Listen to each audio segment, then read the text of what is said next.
Uncle मेरा काला कट्टा बनाना। मेरा ऑरेंज बनाइएगा और मेरा गोला इससे बड़ा होना चाहिए। नहीं, मेरा दीदी से भी बड़ा चाहिए। मिष्टी दी आ गई, वो देखेगी तो माँ को बोल देगी। चल छुपते हैं।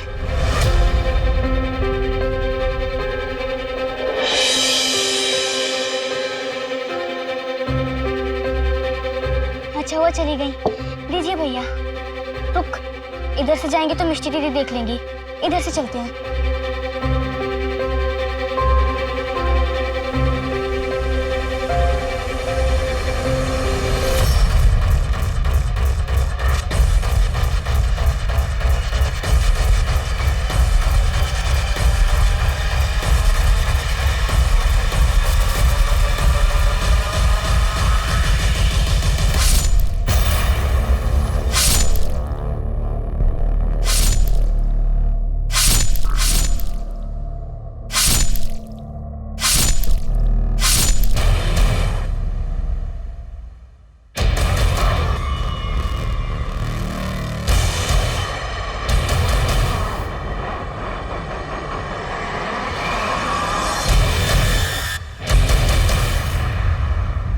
मासूमियत इंसान का गहना होती है।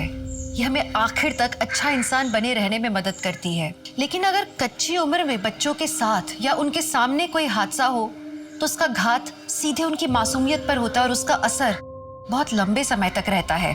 या यूं कहें कि अगर सही वक्त पर या सही तरीके से इलाज न हो तो इसका असर ताउम्र रहता है। क्या इस आघात से ये बच्चे अपने परिवार की मदद से उबर पाएंगे? इनका परिवार किस तरह की मदद कर पाएगा? या ऐसा कुछ होने वाला है जो हम लोगों के लिए अकल्पनीय है? सच्ची घटना पर आधारित करीबी रिश्तों को खोल कर उन्हें झकझोर के रख देने वाली आज की कहानी में मैं आपका स्वागत करती हूँ।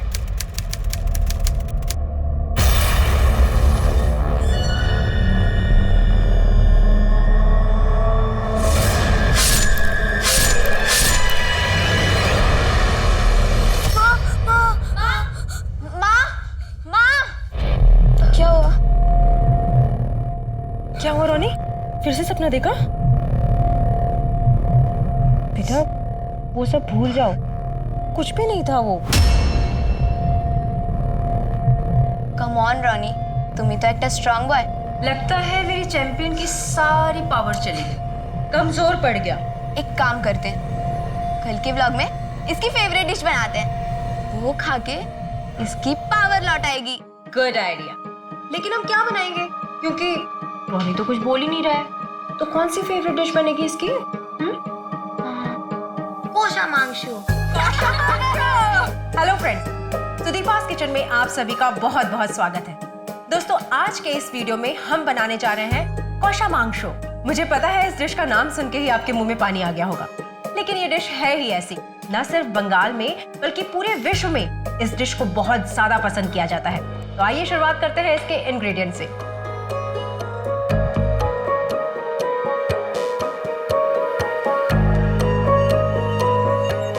बन गया हमारा कोशा मांगशु। अगर आपको भी हमारा ये वीडियो पसंद आया है तो प्लीज हमारे चैनल को सब्सक्राइब कीजिए और साथ में बेल आइकन को दबाना मत भूलिएगा।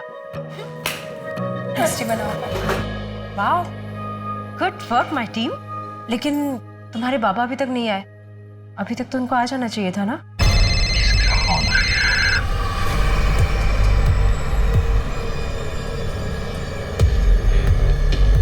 हाँ बोलो। हेलो अमित, कब तक घर आओगे? अरे कहा ना अर्जेंट मीटिंग में हूँ मैं। हाँ फ्री होके फोन करता हूँ मैं। अरे तुम लोगों ने अभी तक खाना नहीं शुरू किया? चल। लकड़ी का टेबल। आंटी खाने में क्या बना हुआ है? कोशा मांगशु खाओगी? हाँ।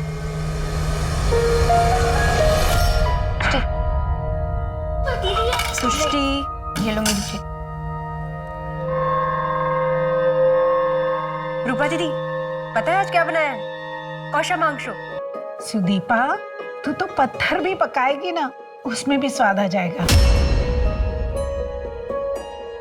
क्या दीदी? अच्छा सुन सुदीपा, मुझे तुझसे कुछ बात करनी है। कब मिल रही है? कल चलेगा? हाँ हाँ। बाय।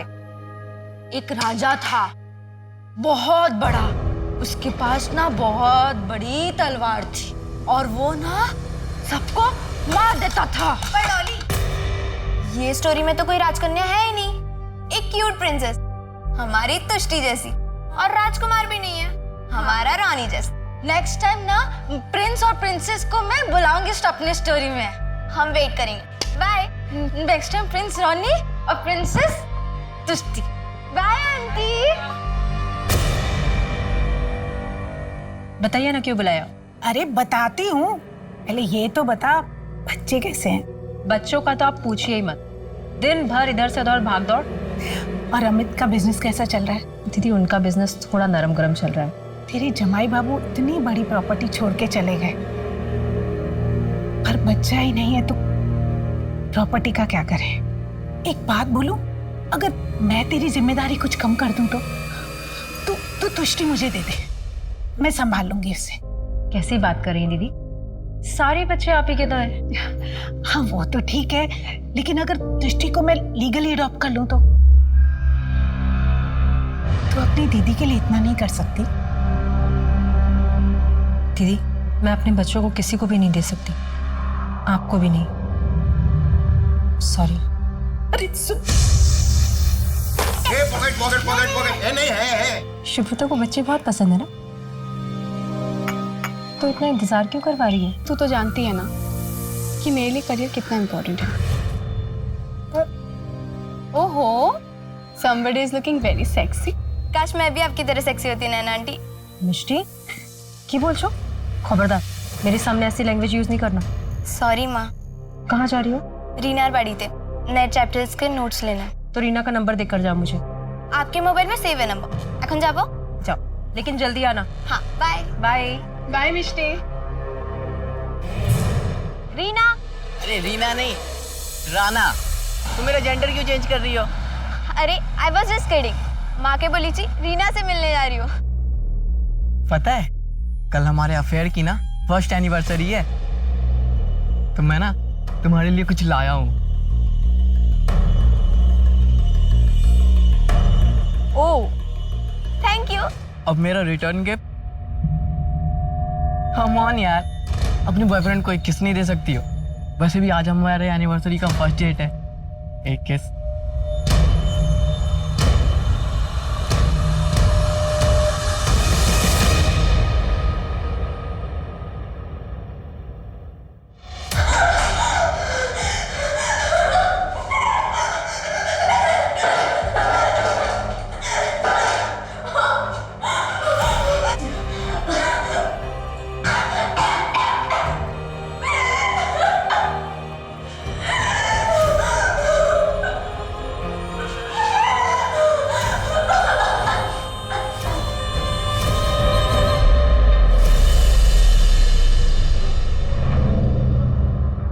राना बेटा आजा, खाना खाते हैं। मम्मी मुझे भूख नहीं है। 15 लाख कोई मामूली रकम नहीं होती अमित। ये जो मेरे लड़के हैं ना, वो 15,000 के लिए मर्डर तक कर देते हैं। और सुन,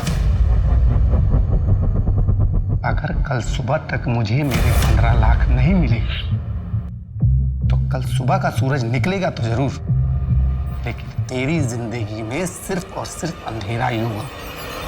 उठा के फेंक दो इस कचरे को। चल। हेलो अमियाश जी।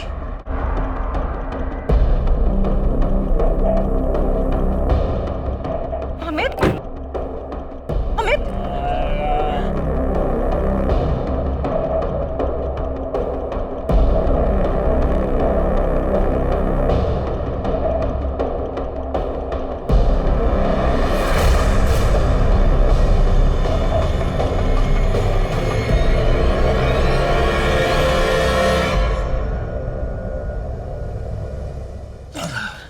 माँ मुझे आपसे कोई जरूरी बात। बाबा बाबा क्या हाल है तुम्हारा?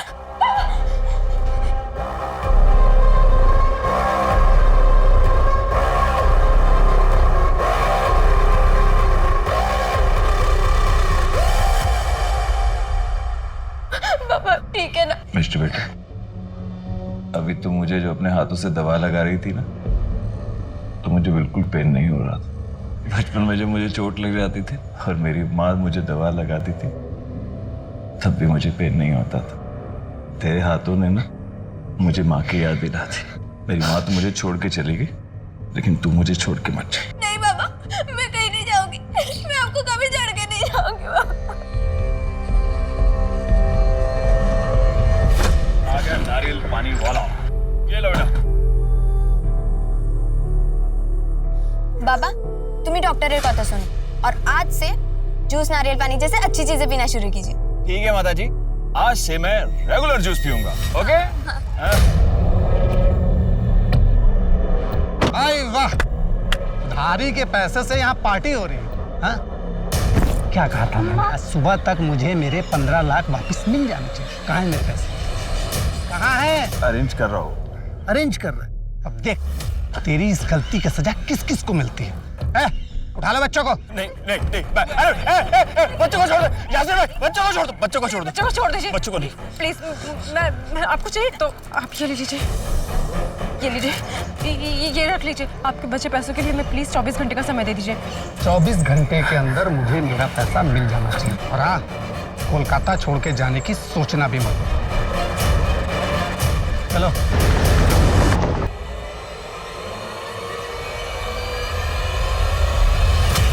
जो हो गया वो हो गया, अब हमें कुछ हल तो निकालना पड़ेगा ना। संदीपा, मैं भी अपने बच्चों की जिंदगी खतरे में नहीं डालना चाहता, लेकिन मुझे ये समझ में नहीं आ रहा कि मैं 15 लाख रुपए लौटाऊंगा कैसे। मैं दीदी से बात करती हूँ। थैंक यू दीदी, आपके अलावा ऐसी हेल्प मैं किसी और से नहीं ले सकती। पगली, मेरे होते हुए तुझे किसी भी चीज की टेंशन लेने की कोई जरूरत नहीं है। ये ले, और इस पर भी साइन कर देना। ये क्या है दीदी? मैं तुष्टि को कानूनन गोद लेना चाहती हूँ। मेरी मजबूरी का फायदा उठाकर आप मेरी बेटी को मुझसे खरीदना चाहती हैं? तुझे जो ठीक लगता है तू समझ ले।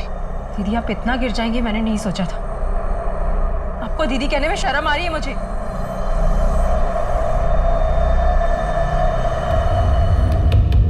अब किंग की स्टोरी में आएगा एक नया हैंडसम फ्रेंड और ये उसकी क्यूट प्रिंसेस। डॉली ऐसे स्टोरी नहीं बना सकती ना।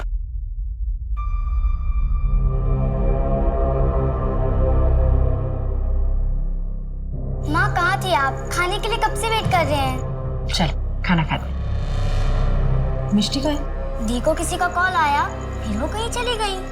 चली गई? मिष्टी चली गई? हाँ, 9:30 हो रहे हैं, इस समय कहाँ चली गई? मैं फोन लगाता हूँ उसको।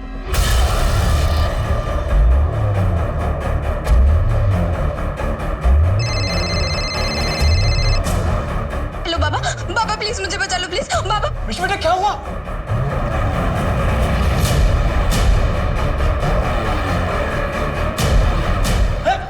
हेलो मिष्टी, कहाँ हो तुम? बेटा घबराओ मत, हम अभी आते हैं, ठीक है?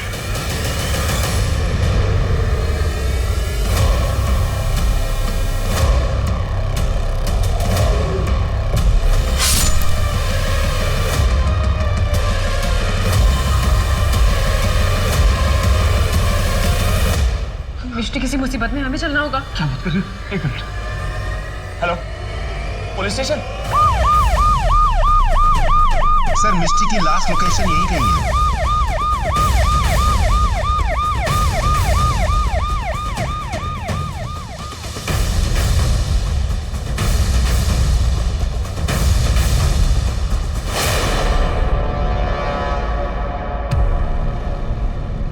हाँ सर, ये तो वही लड़की है, मिष्टी घोष। खून अभी अभी हुआ है और मोबाइल भी अभी अभी बंद हुआ है। हो सकता है कि कातिल जो है यहीं पर आसपास, और ध्यान से चेक करना, उसके पास हथियार भी हो सकता है।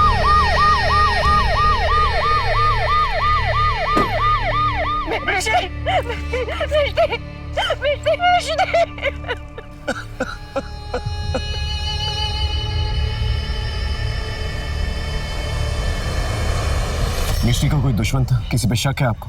या जिससे मिलने जा रही थी उसके बारे में कुछ पता है आपको? हमें किसी पर कोई शक, हमारा कोई दुश्मन नहीं। अब समझ नहीं आ रहा ये सब हुआ कैसे।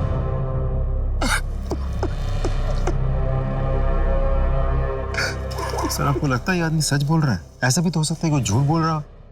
इनकी फैमिली हिस्ट्री निकालो, हो सकता है कोई क्लू मिल जाए।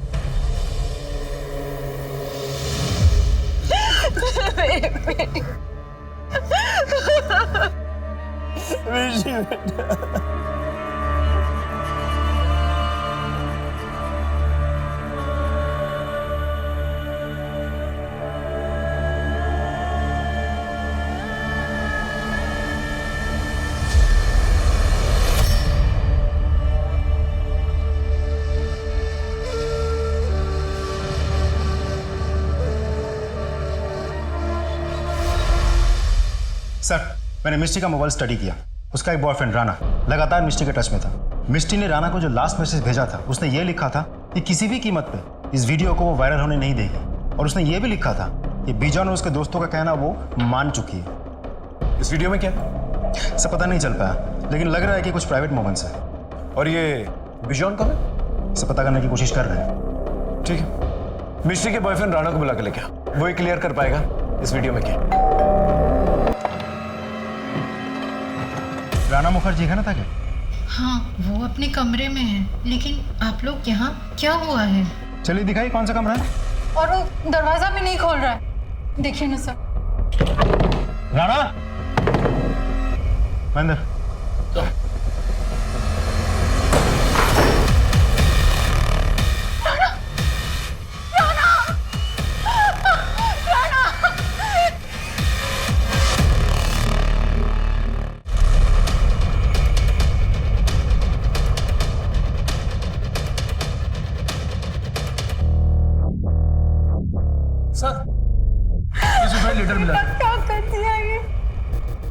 मुझसे बहुत बड़ी मिस्टेक हो गई है।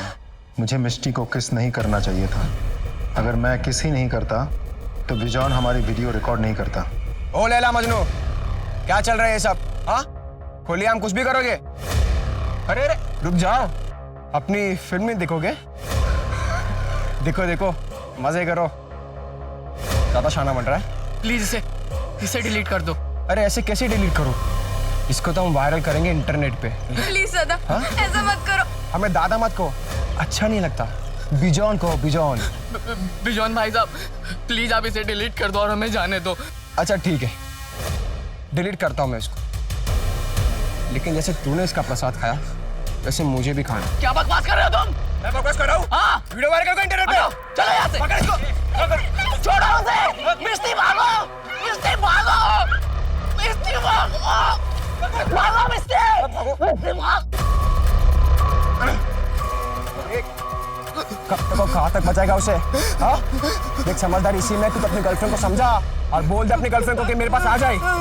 अगर वो नहीं आई ना तो ये वीडियो में वायरल कर दूँ इंटरनेट पे। आखिर मिस्टी ने मान ही ली उस गंदे बिजॉन की बात। मुझे लगता है बिजॉन और उनके साथियों ने ही मिस्टी की ऐसी हालत की होगी। मेरी वजह से ही ये सब कुछ हुआ। आई एम सो सॉरी मिस्टी। कुछ भी समझ में नहीं आ रहा है, इसीलिए मैं जान देने जा रहा हूँ। I am sorry Rana.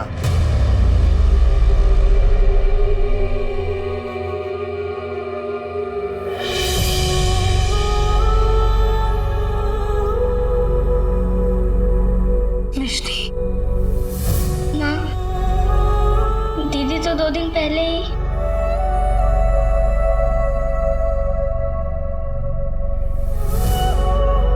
Sir, Mishti की पोस्टमार्टम रिपोर्ट आ गई है। गला रेतने की वजह से विंड पाइप डैमेज हुआ, उसी की वजह से मिस्टी की मौत हुई। एक और बात सर, मिस्टी को मॉलेस्ट किया गया था, उसके साथ रेप नहीं हुआ था। सर हो सकता है हत्यारा डर गया हो, मेरा मतलब वो कोई शातिर अपराधी ना हो करके कोई एमेचर हो। पॉसिबल है सर, ऐसे भी हो सकता है कि मौका वारदात पे किसी चीज की आवाज आई हो, डर के भाग गया हो। 2 टीन्स की मौत हुई है, एक का मर्डर और मोलेस्टेशन हुआ और दूसरे ने सुसाइड किया। सुसाइड की तो वजह है हमारे पास, लेकिन मर्डर की वजह नहीं है हमारे पास। या तो हम वजह ढूंढकर कातिल तक पहुंचे या फिर कातिल को ढूंढें और वजह पता करें। यही 2 ऑप्शंस हैं हमारे पास। सो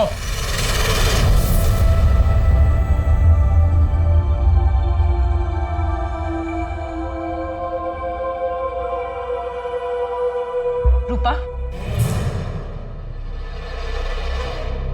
तुम्हारी नजर लग गई मेरी फैमिली को। तुम मुझसे मेरी दृष्टि को खरीदना चाहती थी ना। मैं तुम्हें अपनी बेटी के किसी संस्कार में शामिल नहीं होने दूंगी। गेट आउट, निकल जाओ यहां से, नहीं तो मैं तुम्हें धक्के मार के निकाल दूंगी।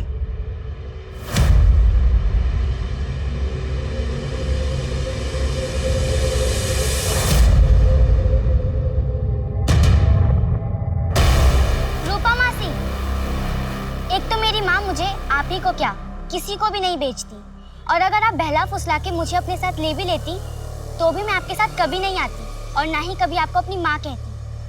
I hate you.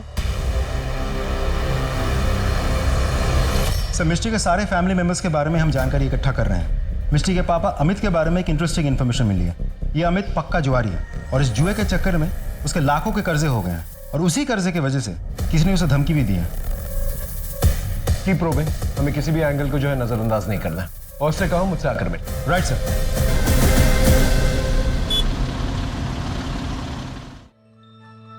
माँ, इतने सारे लोग आपके वीडियो का वेट कर रहे हैं, आप फिर से वीडियो डालना स्टार्ट कर दीजिए। मिष्टी के कहने पर मैंने वीडियोस बनाना शुरू किया था। अब मुझसे नहीं होगा। मिष्टी दीदी अगर ऊपर से देख रही होंगी तो उन्हें कितना बुरा लग रहा होगा कि आपने वीडियोस बनाना बंद कर दिया है। माँ, एक बात बोलूं, हम मिष्टी दीदी के नियम भंगों के दिन उनकी सारी फेवरेट डिशेस बनाते हैं और अपने व्लॉग के जरिए उनको याद करना लोगों को अच्छा लगेगा। आपने इतनी बड़ी बात हमसे छुपाई? क्या आप पर इतना ज्यादा कर्जा है, लोग आपको धमकाने की कोशिश कर रहे हैं? सर, मैंने सोचा इन लोगों की अगर मैं शिकायत करूंगा तो ये कहीं मेरे बच्चों को छोड़ेंगे नहीं ये लोग। तो आपको क्या लगता है यही लोग इन्वॉल्व है? जी हाँ सर, हो सकता है सर। जिसने भी आपको कर्जा दिया, जो आपको धमकाने की कोशिश करा, उसका नाम और नंबर दीजिए। जी।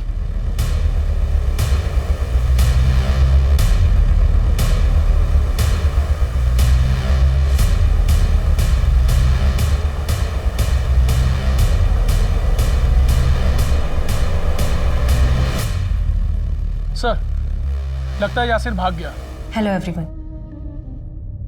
आप लोग बहुत दिनों से मेरे वीडियोस का वेट कर रहे होंगे।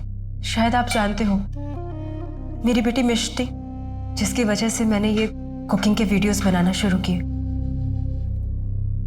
वो अब इस दुनिया में नहीं है। जब कोई हमारा अपना, हमारा करीबी, हमारा रिश्तेदार हमें छोड़कर भगवान को प्यारा हो जाता है तो हम उसके लिए शोक करते हैं। आज मिष्टी के नियम भंगों पर हम उसके पसंद की सारी डिशेस बनाएंगे। तो आइए शुरू करते हैं।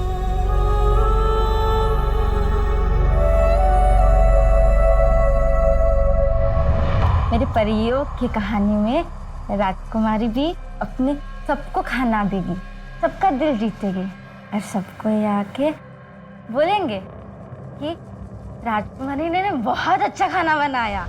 पकड़ लिया, मुझे भी खेलना है। नहीं, तुम बेईमान और बैड गर्ल हो। बैड गर्ल, मैं बैड गर्ल नहीं हूँ, मैं तो गुड गर्ल हूँ। मैं तो स्टोरी बनाती हूँ, तुष्टि बैड गर्ल है। हाँ, मेरा किंग बेस्ट है, मुझे नहीं खेलना। हाँ।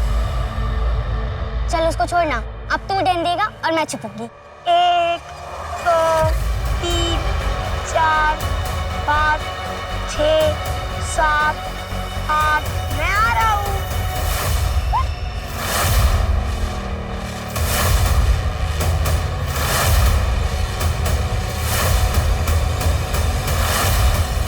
तुष्टि दी, कहाँ पर हो आप?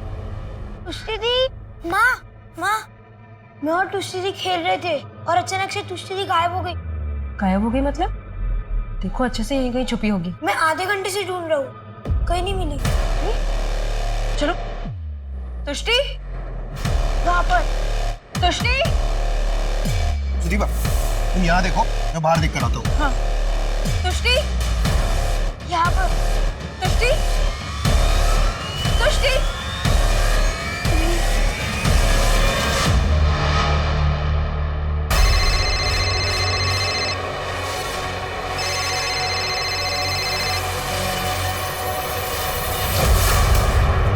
क्या हुआ? कहाँ ना बिजी हूँ मैं। तुष्टि नहीं मिल रही है। मैंने सब जगह देख लिया लेकिन वो कहीं नहीं मिल रही है। मेरा मन बहुत घबरा रहा है मुझे। हेलो नैना, तुष्टि नहीं मिल रही है। मेरा मन बहुत घबरा रहा है, तुम प्लीज जल्दी आ जाओ। हाँ, शुभ्र तो भी यहीं पर है। सुदीपा, बाहर भी सब जगह पे देखा, तुष्टि कहीं पे भी नहीं है।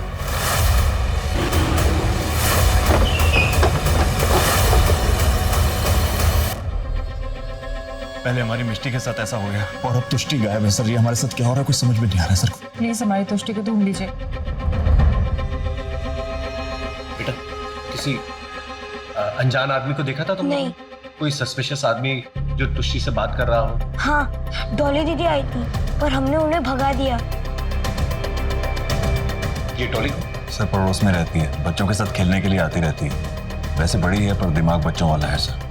राजनी सर, रोनी को बाहर लेके जाओ जहाँ पर ये लोग खेल रहे थे, वहां पर छानबीन कर।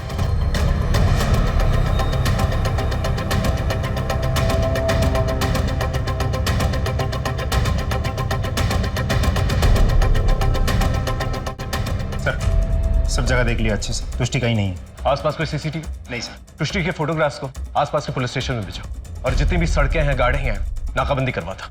इस घर में एक मर्डर पहले ही हो चुका है। You can't afford another one.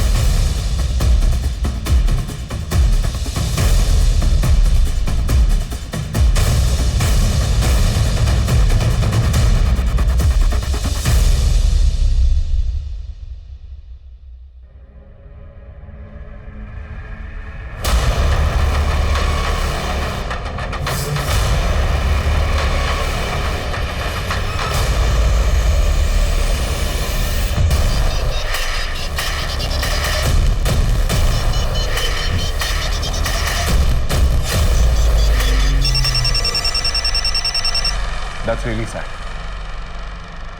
ठीक है, मैं अपनी टीम को भेज रहा हूँ। आप सारी फॉर्मेलिटीज कंप्लीट करके ड्राइवर और डेड बॉडी को हमें हैंड ओवर कर दीजिए। Excuse me. जी जी। देखो, आई एम सॉरी बट हमें तुष्टि की डेड बॉडी मिल गई।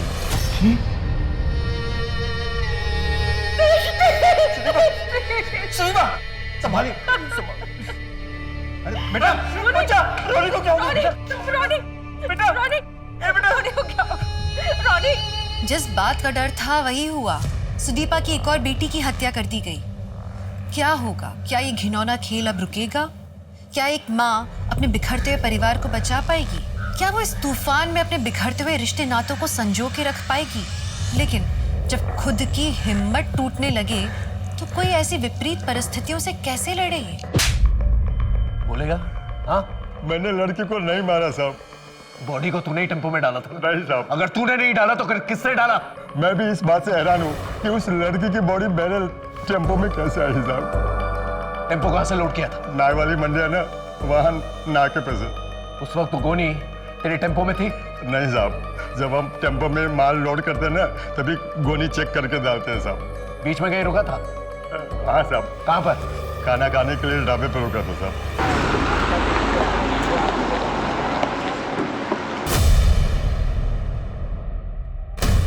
ये वो जिसने तुष्टि की बॉडी को टेम्पो में फेंका था।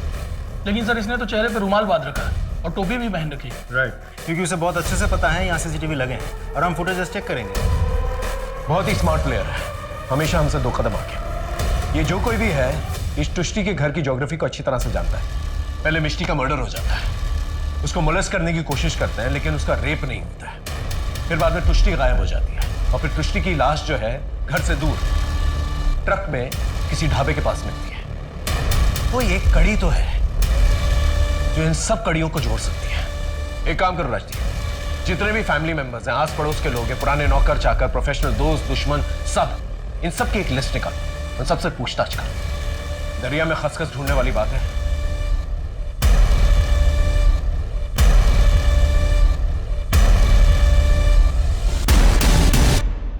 तुम कुछ जानते हो इस बारे में? सर, वो दोनों बच्चे बाहर आइसक्रीम खाने गए हुए थे तो वहाँ पर उन लोगों ने मर्डर देखा। वो लोग बहुत डरे हुए हैं। ठीक है, जरूरत पड़ेगी तो दोबारा पूछताछ करेंगे। सर, इस घर में काम करने वाली मेड ने बताया कि रोनी और तुष्टि ने एक मर्डर होते देखा था। तब से रोनी बहुत डरा भी हुआ है सर। घर वालों ने ये बात हमसे छिपा करके रखी है सर। बच्चों ने कौन सा मर्डर देखा? सर, रोबिन गार्डन के पास वाला।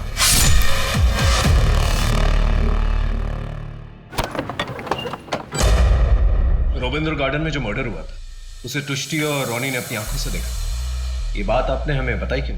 रोनी ने जब से उस मर्डर को देखा था वो बहुत डर गया था। कई बार तो वो रात में चीखता चिल्लाता भी था। रोनी से मिल सकते हैं? सर, रोनी की हालत बहुत खराब है, ना वो कुछ खा पी रहा है, ना किसी से बात कर रहा है, बस एक कोने में देखता रहता है। वैसे रविंद्र गार्डन में जो मर्डर हुआ था, हो सकता है वो मर्डर्स अपने गवाहों को खत्म करने के लिए उन्होंने तुष्टि का मर्डर किया। अगर ये बात सही है तो रोनी उनका अगला टारगेट हो सकता है। आप लोग चौकन्ने रहिएगा। वैसे हम लोग ने आसपास जो है पेट्रोलिंग बढ़ा दी है। एक और बात, उस दिन रोनी कह रहा था कि एक लड़की डॉली उन लोगों के साथ खेलने आई थी, लेकिन तुष्टि ने मना कर दिया था। क्या हम उस लड़की से बातचीत कर सकते हैं? सर यही टाइम है डॉली के घर आने का, बस आती ही होगी। आ गए। डॉली बेटा। अरे अंकल, अंकल, अरे अंकल, आप कैसे हो? मैं अच्छा हूँ बेटा, आप कैसे हो? ये कौन है? बेटा ये मेरे दोस्त हैं। हेलो। Hi uncle. आपकी स्माइल ना मेरे जो कहानी नहीं है स्टोरी उसके प्रिंस के जैसा है। और आप भी ना बहुत स्वीट हो। हाँ, रसगुल्ला जैसे। बिल्कुल रसगुल्ला जैसे। आप मेरी कहानी सुनोगे? हाँ बिल्कुल सुनेंगे। एक जंगल था बहुत बड़ा, वहाँ पे एक बहुत बड़ा महल था। महल में ना राजा था, उसके पास ना इतनी बड़ी तलवार थी। हाँ, और उसने ना वो जंगल में जाके पेड़ को काट के ना उसने बहुत बड़ी महल बनाई उसने। और फिर ना उसके पास ना एक प्रिंस थी, एक प्रिंसेस। ओके, प्रिंसेस थी, बहुत प्यारी थी वो। तुष्टि नहीं, तुष्टि जैसे। हाँ तुष्टि। और प्रिंस ना बहुत बड़ा था। अच्छा, वो ब्यूटी एंड द बीस्ट। ओ ब्यूटी एंड द बीस्ट जैसे। तो तुम बीस्ट को जानती हो? हाँ, ये रहा ना मेरे गोदी में। अच्छा एक बात बताओ, हाँ। तुष्टि तो तुम्हारी फ्रेंड है। हाँ। तो तुम जब खेलने आई थी उसके साथ, तो उसने मना क्यों कर दिया तुमसे खेलने? क्योंकि वो मुझे ना बैड गर्ल बोलती है और मैं बैड गर्ल नहीं हूँ। मम्मी ने कहा I am not bad girl. अच्छा मैं जाती हूँ, ठीक है? Bye bye. Thank you Amit, thank you so much. Hello sir, Bijon और उसके साथियों को पकड़ लिया है। सर मैंने मिश्री का मर्डर नहीं किया है और नहीं तुष्टि का। अगर नहीं मारा तो मैंने भागा क्यों वहां से? भागा ना वहां से। जब मिश्री का मर्डर और मोलेस्टेशन हुआ तभी मैं समझ गया था कि आप मुझ तक पहुंच जाएंगे, क्योंकि उसके पहले मैंने मिश्री के कुछ गलत हरकत की थी। सर मैं बहुत डर गया था, इसलिए भागा। जब तक ये सच ना बोले ना, अच्छी तरह से खातिरदारी करो। सर, मैंने अमित के बैंक अकाउंट चेक किया, एक इंटरेस्टिंग बात पता चली। अमित ने 2 महीने पहले ही अपने 4 बच्चों के नाम 25-25 लाख का इंश्योरेंस लिया है। अच्छा। Yes sir. एक और बात, अमित के साथ कई लड़कियों के रिश्ते रह चुके हैं, उनमें से खास है नैना। ये नैना है तो अमित की वाइफ की बेस्ट फ्रेंड, लेकिन इन दिनों अमित की खास बन गई है। लगता है हमें तो नैना से मिलना पड़ेगा।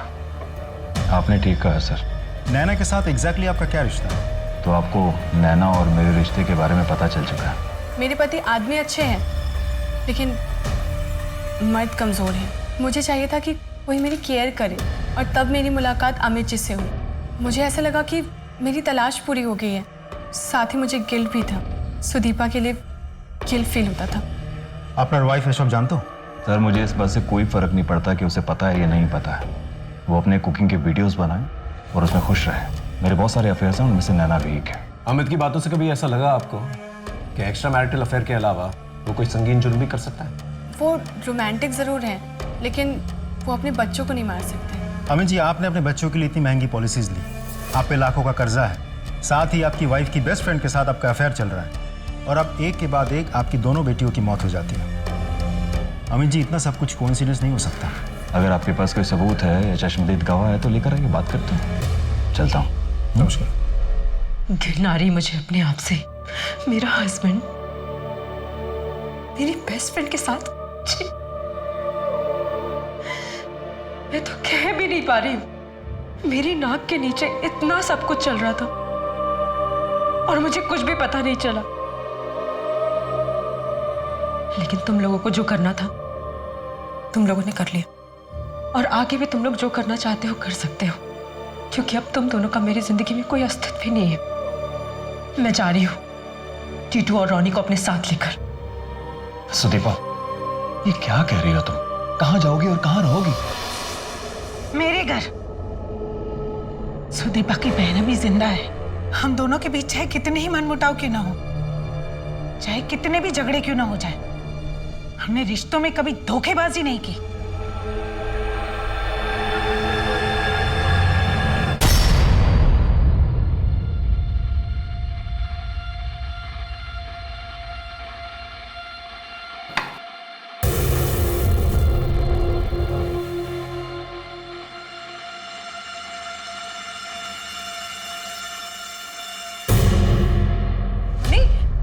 ऐसे नहीं करते, खाना खाना पड़ता है ना।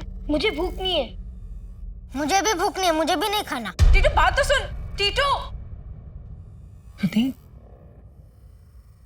मिष्टी और तुष्टी को दोनों भाई बहुत मिस कर रहे हैं, और वैसे भी कई दिनों से इस घर में ऐसा कुछ नहीं बना जो उन्हें पसंद है। अगर उनका मूड ठीक करना है ना, तो हम उनके लिए कुछ बाहर से मंगाते हैं। जो करना है करो दीदी, मुझे इन बच्चों के मुरझाए चेहरे देखे नहीं जा रहे। सुदीपा, ले आ बच्चों को, पिज्जा आ गया। दीदी टीटू तो सो गया, लेकिन रॉनी खाएगा, है ना? Pizza?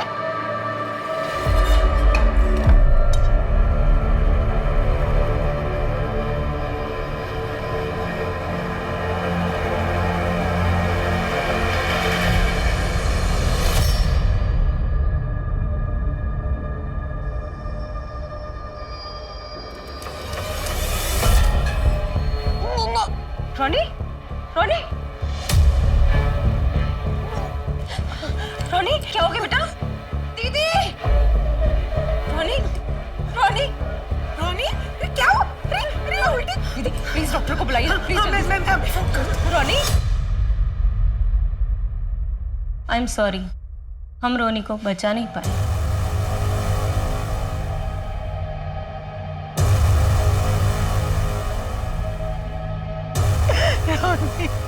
Ma'am I am sorry for you, लेकिन मैम हमें अपनी इंक्वायरी करनी होगी। आप प्लीज हमें बता सकती हैं कि रोनी ने क्या खाया था? होटल से पिज्जा मंगवाया था, बस वही खाया था उसने। ये पिज्जा घर में और किसी ने खाया था? नहीं, घर में शोक चल रहा है ना, हम ये पिज्जा तो टीटू को भी खिलाने वाले थे, पर वो पहले ही सो गए। राजदीप, ये पिज्जा जिस दुकान से आया था उसके ओनर को बुला के लेके आओ, और वो बचे हुए पिज्जा को फोरेंसिक जांच के लिए भिजवाओ। हाँ दादा, रूपा जी ने हमारे यहाँ से ही पिज्जा ऑर्डर किया था, हमने ताड़ाताड़ी भेज दिया था। और हमारे यहाँ तो हाइजीन का बहुत अच्छे तरीका से ख्याल रखा जाता है। मतलब अगर हमारे यहाँ से भेजा हुआ पिज्जा में कोई भी खराबी होता तो बाकी का कस्टमर से भी कंप्लेन आता था ना, लेकिन ऐसा हुआ नहीं। अच्छा एक बात बताइए। जी सर। उस दिन डिलीवरी बॉय कौन था? रमेश, रूपा जी के घर में रमेश पिज्जा डिलीवरी देने गया था, लेकिन दादा वो डिलीवरी करके रिटर्न नहीं दिखा रहा इधर। मतलब वो डिलीवरी करके वापस नहीं आया, और उसका मोबाइल भी कंटिन्यू स्विच ऑफ है, क्योंकि एप्लीकेशन से वो एग्जिट है। रमेश की फोटो को अपने खबरों में सर्कुलेट करो। रमेश का गायब होना और रोनी की मौत, ये कोई कोइंसिडेंस हो नहीं सकता। सर, सुदीपा के घर से बच्चों को उठा लेने की धमकी देने वाले यासिर को हमने अरेस्ट कर लिया सर। 12/7 में छिपा बैठा था।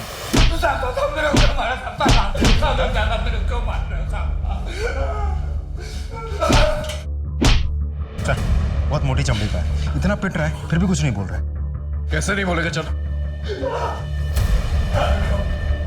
देख यार, ये सिर्फ शुरुआत है। सच सच बता, तूने ही सुदीपा के 3 बच्चों को मारा है ना? कैसे मारा, किस हथियार से मारा? सच सच बता, देख सच सच बता, वरना तुझे यहाँ पर गाड़ देंगे।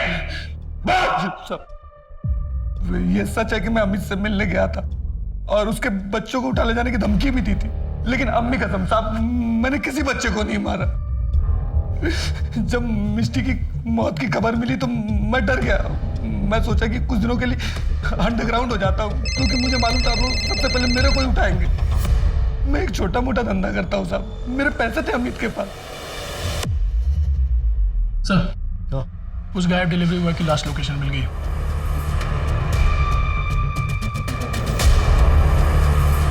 बस बस बस।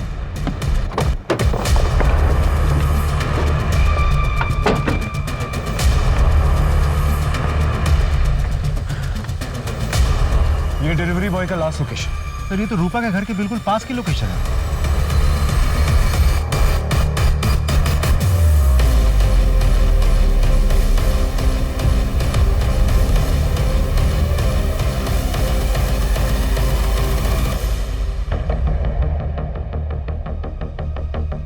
राजदीप, ये केस और भी उलझता जा रहा है।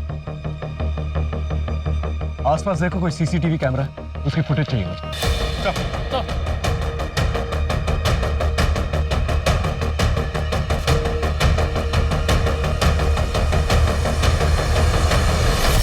यही है वो जिसने डिलीवरी बॉय को मारा, पार्सल लिया और रूपा के घर पर ड्रॉप कर दिया। आखिर ये है कौन? दीदी, इस शहर ने मुझसे मेरा सब कुछ छीन लिया। पहले मेरा पति, फिर मेरे 3 बच्चे, अब सिर्फ टीटू है मेरे पास। दीदी, मैं टीटू के साथ बिल्कुल भी रिस्क नहीं लेना चाहती। इस शहर में मेरा दम घुटता है। मैं एक पल के लिए भी अब यहाँ नहीं रहना चाहती। इसीलिए मैं टीटू के साथ इस शहर को छोड़कर हमेशा के लिए सिलीगुड़ी जा रही हूँ। मैं समझ सकती हूँ और शायद तुम्हारे लिए यही ठीक होगा। सर, हम अमित का फोन ट्रैक कर रहे थे तो एक नई बात पता चली। Latest call records.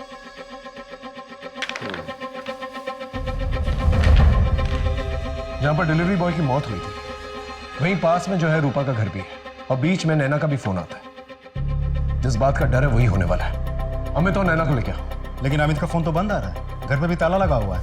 Then get नैना, quick. सर, नैना को था, नैना के डाकुन। सर वो घर पे नहीं है सर। कहाँ गई है वो? सर पता नहीं क्या हो गया सर। घर से निकलने से पहले नैना को किसी का कॉल आया था। उसकी बातों से आपको कुछ तो पता चला होगा। मेरी बीवी को उसके यार अमित का कॉल आया था, उसी के साथ गई होगी। फोन भी स्विच ऑफ करके बैठी है। अमित ने भी फोन बंद करके रखा है। अगर जरूरत पड़ी तो हम पूछताछ करने दोबारा आएंगे।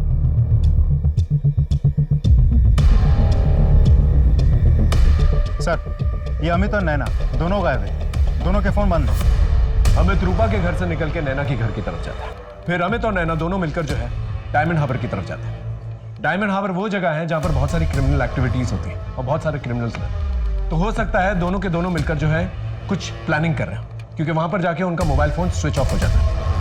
इससे पहले वो किसी जुर्म को अंजाम दें, हमें उन्हें रोकना होगा। एक काम करो, हमारे जितने भी खबरी हैं उन्हें डायमंड हार्बर में एक्टिवेट करो और पूरे डायमंड हार्बर को अच्छी तरह से छान करो। मुझे डर है जिस तरह से खून के सिलसिले चल रहे हैं, कहीं सुदीपा का चौथा बेटा उसे टारगेट न बनाया जाए।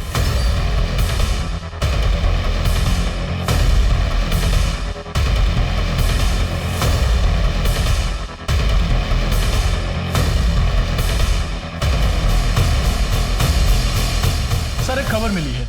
रॉबिन गार्डन पे मर्डर करने वाला दीप, जिसे तुष्टि और रोनी ने मर्डर करते देखा था, वो मर्डर के तुरंत बाद चुपके से बॉर्डर क्रॉस करके बांग्लादेश चला गया।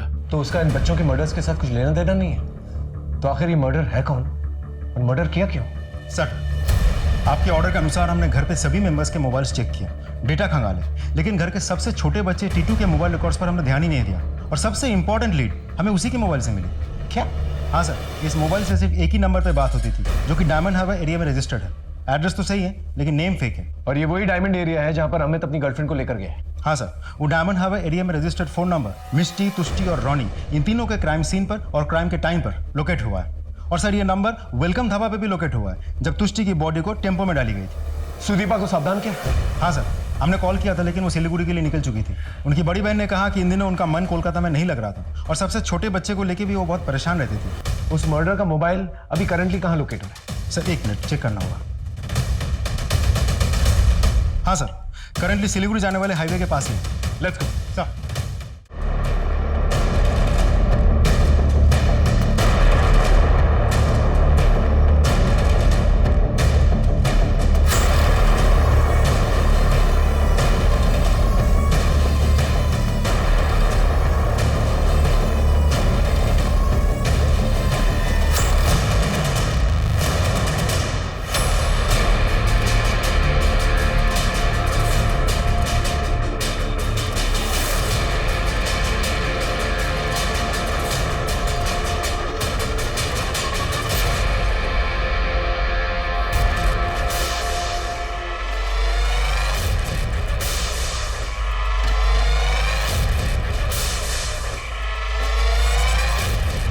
अब जो करना है जल्दी करो।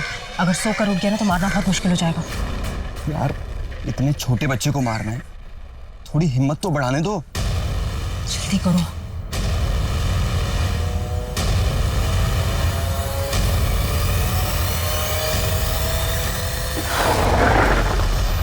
हथियार नीचे, नीचे हथियार। चला बच्चे से दूर हट। चेक करो बच्चा ठीक है कि नहीं। सब बच्चा ठीक है। सोच भी नहीं सकता था कि माँ ऐसी हरकत कर सकती है। मेरा पति और उसकी गर्लफ्रेंड का बोल।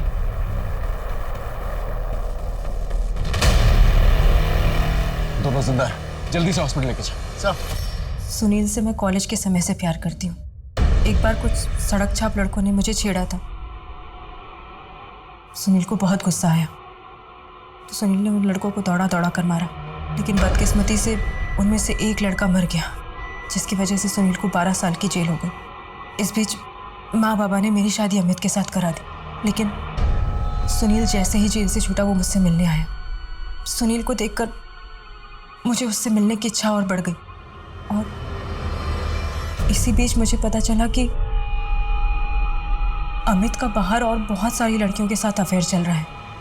जब मुझे ये बात पता चली तो मुझे कुछ समझ नहीं आया। मुझे बस सुनील के साथ रहना था, लेकिन एक बार मिष्टी ने मुझे और सुनील को एक साथ देख लिया, और मिष्टी ने मुझे चेतावनी दी कि मैं सुनील से ना मिलूं। मुझे डर था कि वो कहीं अमित के सामने हमारी पोल ना खोल दे। इसी बीच मिष्टी के साथ वो वीडियो रिकॉर्डिंग वाली घटना घटी। हमने मौके का फ़ायदा उठाया और मिष्टी को मार दिया। मिष्टी की माँ होने के बावजूद भी मुझे उसे मारने का ज़रा भी दुख नहीं था। फिर हमने सोचा कि अगर एक एक करके हम सारे बच्चों को मार देते हैं और ब्लेम अमित पे चला जाता है तो मैं इस शादी से फ्री हो जाऊंगी।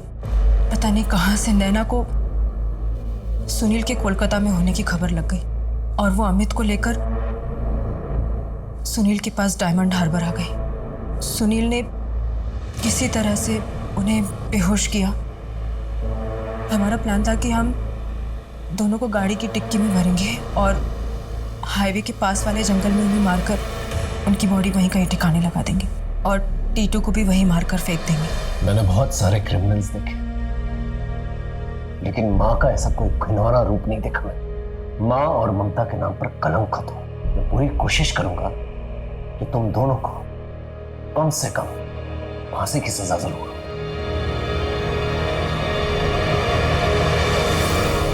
जो हुआ उस पर विश्वास नहीं हो पा रहा ना। एक माँ अपना प्यार पाने के लिए अपने बच्चों को एक के बाद एक मार कैसे सकती है? ये कैसे हो सकता है?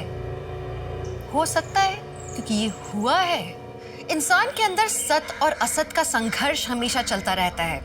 हमारे अंदर का रॉ एनिमल इंस्टिंक्ट यानी स्वाभाविक पशु प्रवृत्ति और संस्कार परंपरा के बीच की लड़ाई हमेशा जारी रहती है। सुदीपा और अमित के मन में भी यही चल रहा था।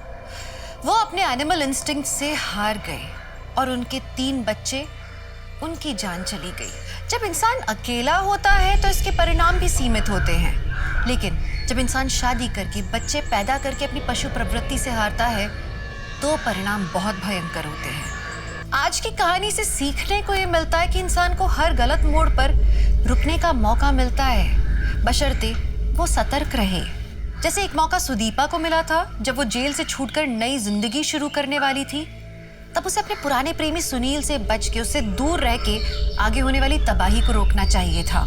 ऐसा ही मौका अमित को भी मिला था जब गुंडे उसके घर में घुसकर कर्जा वसूलने के लिए उसे धमका रहे थे। वो अपनी बुरी आदतों को छोड़ के अपने परिवार को बिखरने से बचा सकता था। तो आप सही समय पर सही निर्णय लें, इस आशा के साथ मैं दिव्यांका त्रिपाठी दहिया लेती हूँ आपसे विदा। फिर मिलेंगे सच्ची घटनाओं पर आधारित कहानियों के साथ। आप देखते रहें क्राइम पेट्रोल सतर्क। जय हिंद।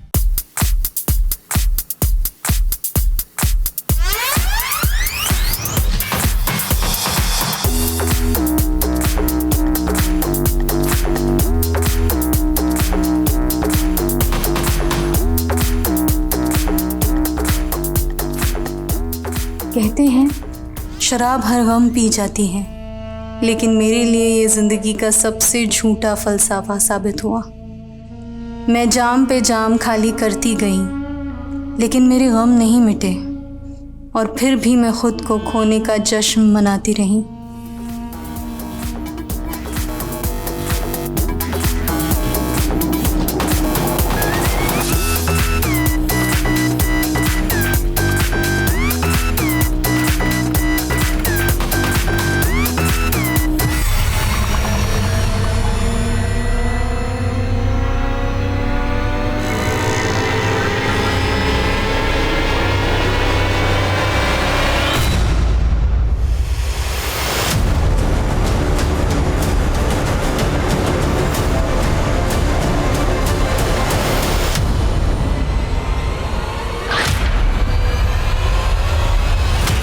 कहते हैं किसी की एक बुराई उसकी सारी अच्छाइयों को खा जाती है, पर बुराइयां किस में नहीं होती। कोई झूठ बोलता है, कोई नशा करता है, हम सब में कोई ना कोई खामियां होती हैं और हम सब अपने अपने स्वभाव के हिसाब से जीते हैं। कल्पा का भी एक लाइफस्टाइल था और वो अपनी कमियों को सुधार के एक अच्छा इंसान बनने की कोशिश कर रही थी, लेकिन उसके साथ ज्यादतियां भी हो रही थी और उसकी जिंदगी एक दर्दनाक सा सफर बनकर रह गई थी।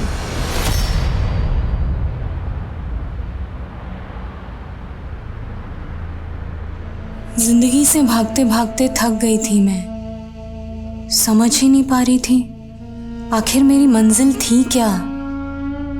लेकिन मैं मरना नहीं चाहती थी, मुझे अपने परिवार के लिए जीना था।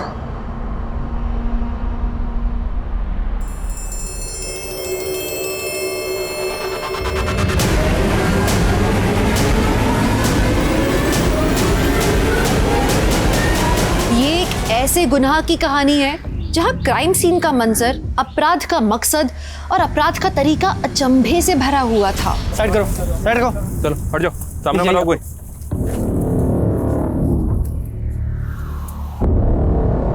सर लगता है इस लड़की का रेप करके इसको मार के यहाँ फेंक दिया। ये एक ऐसी क्राइम मिस्ट्री थी जो पुलिस के लिए सॉल्व करना बहुत चैलेंजिंग था और उतनी ही चैलेंजिंग कल्पा की जिंदगी थी जिससे वो लगातार जूझ रही थी।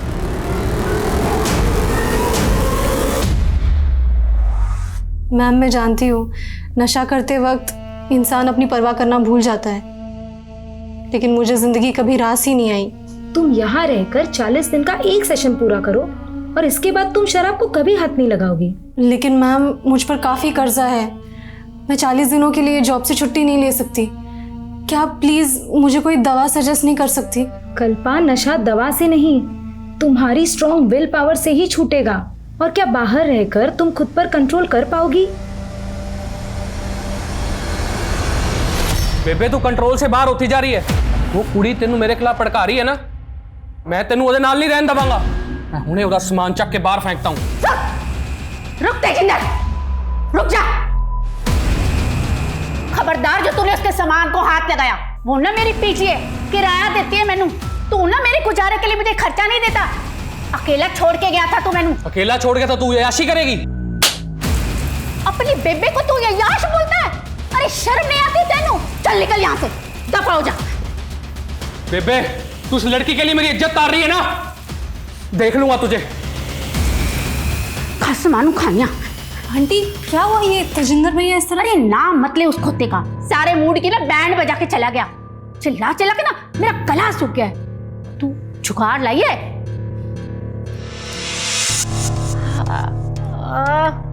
वाह जी वाह, तू ना मेरी असली पुत्र है। वाह जी वाह।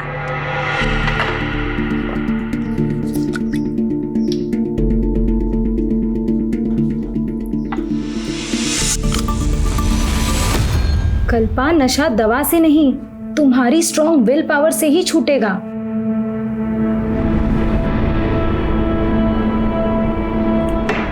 ओए, तूने अपने लिए पैक नहीं बनाया? नहीं आंटी, मैंने सोचा है आज के बाद शराब नहीं पीऊंगी। ओह, बुखार तो नहीं हो गया तेनू? नहीं आंटी, मजाक नहीं कर रही। शराब की लत ने मुझे खुद से, अपनी फैमिली से दूर कर दिया, लेकिन अब मैं बदलना चाहती हूँ। और आंटी, मैं चाहती हूँ कि आप भी शराब छोड़ दो। अरे पुत्र, अब तो ये शरीर छोड़ने का वक्त आ गया। अब तेरे अंकल जी थे ना तब तक। आंटी, इसी गलतफहमी के कारण मैंने भी पीना शुरू किया था कि शराब पीकर मैं अपने सारे गम भुला दूंगी, लेकिन यही सोचकर हम सबसे बड़ी गलती करते हैं आंटी। एक काम कर, तू ना आज मेरे नाल आखिरी बार शराब पी ले। नहीं आंटी, आज शाम को अपनी बस है, थोड़ी सी पी ले मेरे खातिर। पहले शराब नू बस कर, फिर अपनी बस पकड़ के चली जाना। क्यों? मैं एक परवानी की तरह थी, जानती थी आग से खेलूंगी तो जल जाऊंगी, लेकिन फिर भी ये खेल रुक ही नहीं रहा था।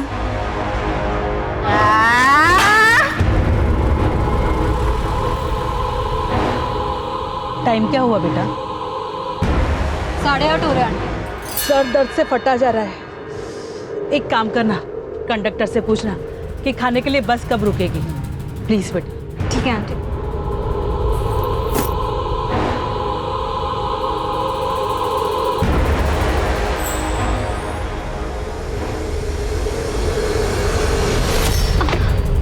So sorry sorry. नहीं नहीं, कोई बात नहीं, कोई बात नहीं।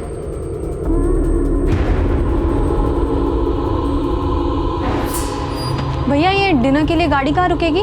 बस 10-15 मिनट में गुलशन ढाबा पहुंचने वाली है, बस वहीं रुकेगी। Okay, thank you.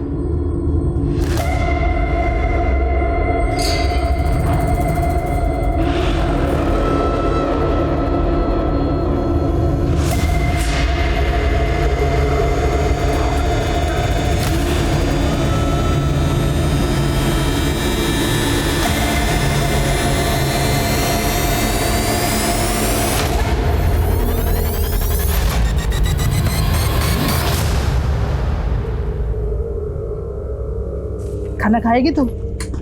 मैं अभी बस कॉफी या कुछ पी। मैं दाल रोटी फटाफट खाऊंगी।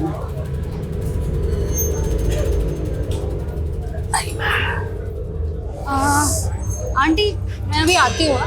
हाँ।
पीछे हटो, साइड करो, साइड करो। चलो हट जाओ, सामने मत आओ कोई।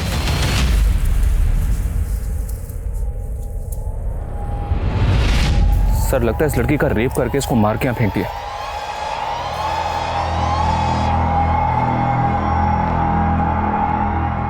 सर इसकी तो सांसें चल रही है, ये तो जिंदा है। व्हाट? लड़की को हॉस्पिटल में पहुंचाओ, क्विक।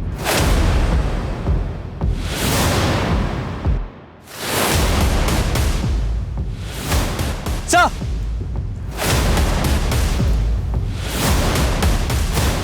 सर लेडीज के कपड़े लगता है इसी लड़की के हैं। और सर कपड़े फटे हुए भी हैं।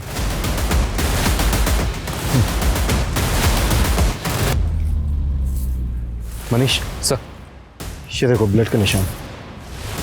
लगता है लड़की को इस तरफ से लाया गया है। ये देखिए सर, यहाँ भी है, यहाँ भी है सर। आगे कहीं भी नहीं है सर ब्लड ट्रेल यहीं तक है सर। यहीं पे ढेर सारा खून पड़ा हुआ है। हाईवे नजदीक है सर। हो सकता है सर लड़की का रेप करके उसको चलती गाड़ी से यहाँ फेंक दिया। शायद लड़की जिंदा थी इसलिए वो ड्रैग करके यहाँ से वहाँ चली गई। अगर लड़की का रेप करके उसको यहाँ फेंका गया होता तो लड़की के कपड़े भी यहीं होने चाहिए, लेकिन लड़की के कपड़े मिले हमें लड़की के पास। लड़की की कंडीशन देख के ऐसा लग रहा है कि जैसे बहुत ही हैवानियत के साथ उसका रेप हुआ है। Right sir. क्रिमिनल्स को लगा होगा कि लड़की मर गई, लेकिन लड़की सरवाइव कर गई। लड़की का होश में आना बेहद जरूरी है, क्योंकि ये लड़की हमें बता सकती है कि उसके साथ ये दरिंदगी किसने की है। Right sir.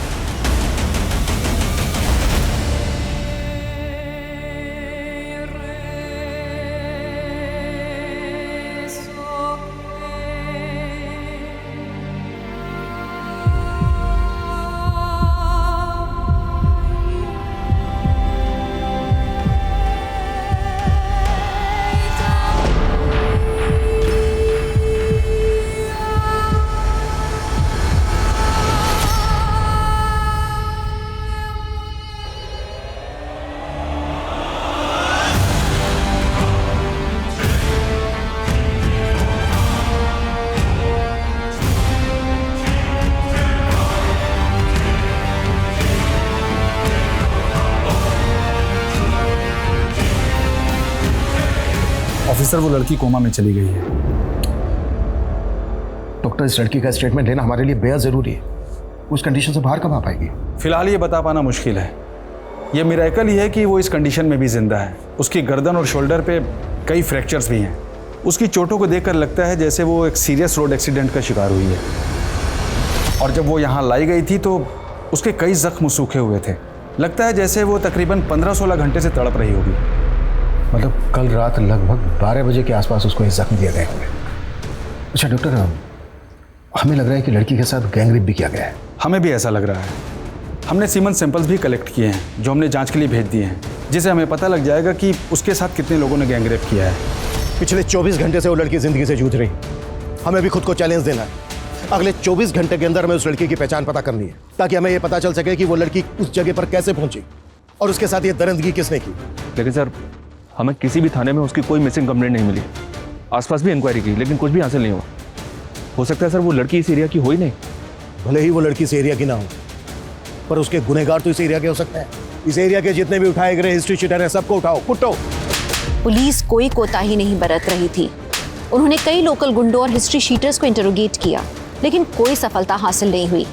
और कल्पा का परिवार कहाँ था, वो अभी तक उसकी पहचान के लिए सामने नहीं आया था।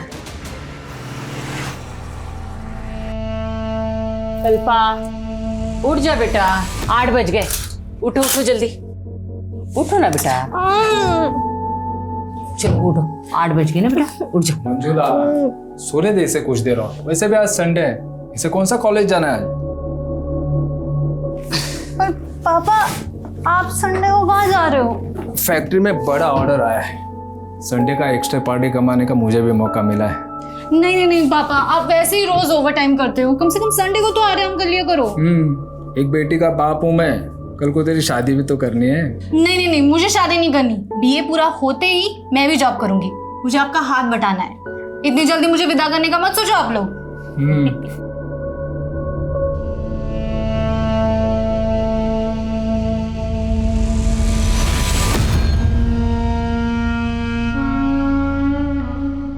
उस लड़की के साथ बहुत ही हैवानियत हुई। पिछले 24 घंटे में हम कुछ भी पता नहीं कर पाए। सभी पुलिस हेडक्वार्टर में लड़की का फोटो भेज दिया सर। न्यूज़पेपर्स और सोशल मीडिया में भी लोगों से अपील की कि अगर कोई इसे जानता है तो सामने आए। लेकिन तब तक हम चुपचाप नहीं बैठ सकते। उस लड़की के साथ इतनी ज्यादती हुई है कि वो कोमा में चली गई। जिंदगी और वक्त ठहर गया उसके लिए। अगले 24 घंटे में क्या क्या एक्शन लेने वाले हो, टाइम फ्रेम करो। कैसे भी करके हमें उस लड़की की पहचान पता करनी है। Right sir.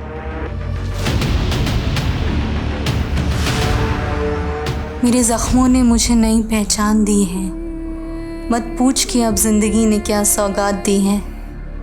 अब किस दर्द से उम्मीद करूं तुझसे। जिंदगी से टूटकर बस मौत को आवाज दी है। सर, ये मेरी सोशल मीडिया फ्रेंड है। मैंने जैसे ही अखबार में इसकी फोटो देखी, मैं यहाँ चला आया। रुखसत? हाँ सर, इसके सोशल मीडिया प्रोफाइल में यही नाम है इसका। कुछ महीने पहले ही मैंने इसे फ्रेंड रिक्वेस्ट भेजी थी और इसने एक्सेप्ट कर ली थी। रहती कहाँ है ये रुखसत? सर, मैं इस लड़की के बारे में कुछ नहीं जानता और ना ही इससे कभी मिला। लेकिन सर, इसके सोशल मीडिया पेज में ऐसे कई फोटोज़ हैं जिनमें ये दिल्ली के ब्लैक थंडर पब में नज़र आ रही है। सर, इन फोटोज़ को देखकर लगता है कि शायद इसका इस पब में काफ़ी आना जाना था। फिलहाल तुम जा सकते हो। अगर ज़रूरत पड़ी तो हम तुम्हें दोबारा बुलाएंगे। जी सर। मनीष सर, एक तरफ तो ये लड़का कह रहा है कि उस लड़की से कभी मिला तक नहीं था, और दूसरी तरफ उस लड़की के लिए इसका इतना कंसर्न। देखो इसको, और रुक सकते हैं सोशल मीडिया अकाउंट से लिंक्ड मोबाइल नंबर, उसकी पर्सनल डिटेल पता करवाओ। तब तक दिल्ली के ब्लैक थंडर पब जाते हैं, शायद वहां से उस लड़की के बारे में कुछ पता चल जाए। Right sir.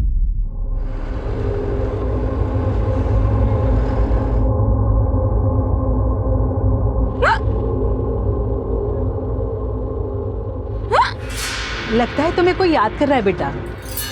मुझे कोई याद करे ऐसा कम ही होता है आंटी। ऐसा क्यों बोल रही है बेटा?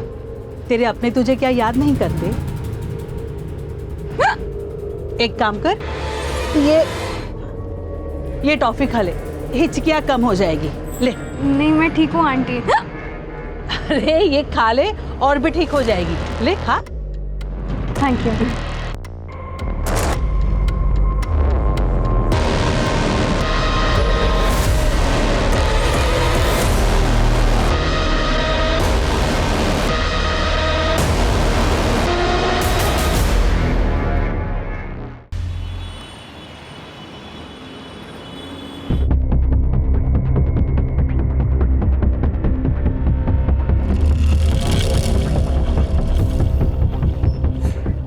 Yes sir, how can I help you?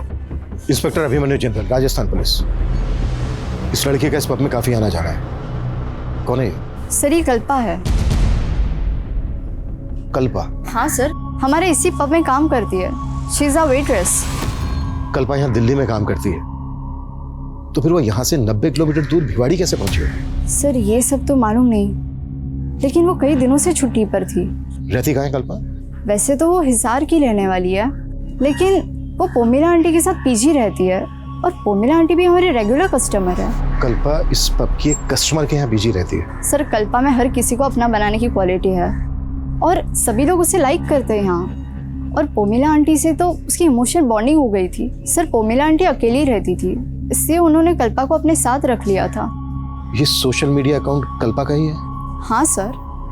तो फिर ये रुखसत के नाम से क्यों है? सर एक्चुअली ये पोइट्री नेम है, और उसे शेरो शायरी का बहुत बड़ा शौक है, और वो अलग ही मूड की लड़की है। इस उम्र में भी उसके बातों में डेप्थ है।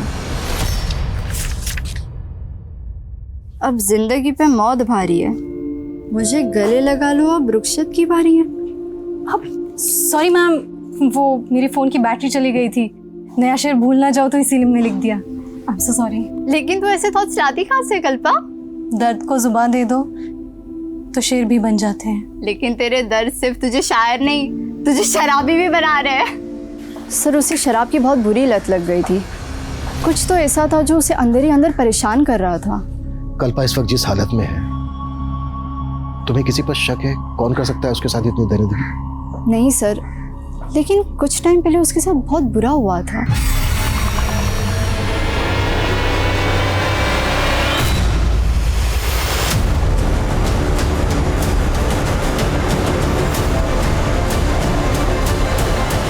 किसने किया था ये सब उसके साथ? सर ये हरकत किसने की थी इसका तो पता नहीं चला, लेकिन मैंने कल्पा को कहा था पुलिस कंप्लेंट करने के लिए, लेकिन शर्म की वजह से उसने की नहीं। और उसे रियलाइज़ भी हुआ कि ये सब कुछ उसकी ड्रिंकिंग की वजह से हुआ है। उसने मन बना भी लिया था कि वो शराब छोड़ देगी। क्या कल्पा का रेप हो गया? कल्पा इतने दिन से गायब है, आपने जानने की कोशिश नहीं की कि वो कहाँ गायब है? सर वो तो अपने परिवार वालों से मिलने गई थी। कहाँ रहता है कल्पा का परिवार? हिसार में। 4 तारीख को वो अपने भाई से फोन पे बात कर रही थी और उनका प्रोग्राम बन गया। भैया एक तो मुश्किल से आप मेरा फ़ोन उठाते हो, और ऊपर से माँ से भी बात नहीं करवा रहे। मैंने पहले ही बोला है मैं बाहर हूँ, और वैसे भी माँ तुझसे कोई बात नहीं करना चाहती। ठीक है, तो मैं घर जाके माँ से मिलती हूँ। घर आने की कोई जरूरत नहीं है। क्यों जरूरत नहीं है? वो मेरा भी घर है, और आप मुझे माँ से मिलने से नहीं रोक सकते। दरअसल उसकी अपने भाई से बनती नहीं थी। क्यों नहीं बनती? ये उनकी पर्सनल बात है, और कल्पा ने मुझे कभी कुछ नहीं बताया। वो 5 तारीख को बस से हिसार के लिए निकल गई। कश्मीरी गेट से उसकी 5 बजे बस थी। अगर वो हिसार के लिए निकली थी तो फिर भिवाड़ी कैसे पहुंच गई? ये मैं कैसे कह सकती हूँ? अब हमें कल्पा के परिवार का एड्रेस दीजिए। मेरे पास कोई एड्रेस नहीं है। कल्पा आपके यहाँ पीजी रहती थी, आपने उसका कोई तो आईडी प्रूफ लिया होगा? नहीं सर, हाँ वो मुझे किराया देती थी, लेकिन हमारा रिश्ता तो माँ बेटी जैसा था, और उसके साथ इतना सब कुछ हो जाएगा। सर मैं उससे मिलना चाहती हूँ। एक कांस्टेबल को कश्मीरी गेट भेजकर ये पता करवाओ कि 5 तारीख की शाम को कल्पा ने वहां से किसी बस में बोर्ड किया था, और ये भी पता करवाओ कि कल्पा हिसार जाने वाली थी, वो हिसार नहीं पहुंची, तो उसकी फैमिली ने उसको ढूंढने की कोशिश करनी थी।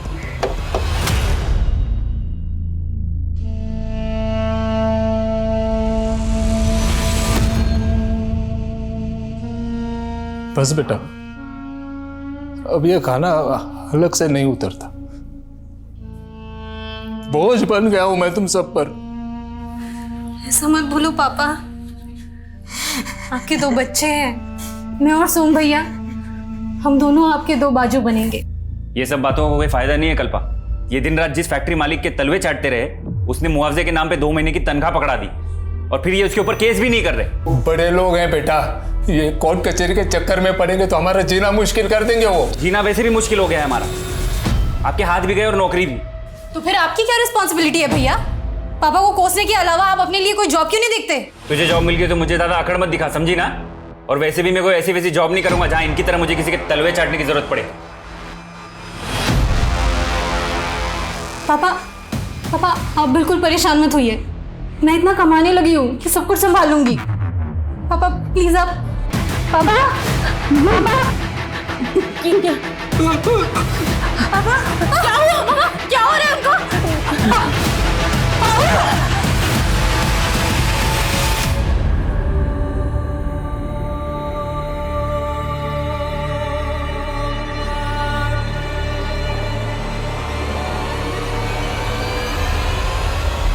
सर ये कश्मीरी गेट बस स्टैंड की फुटेज है।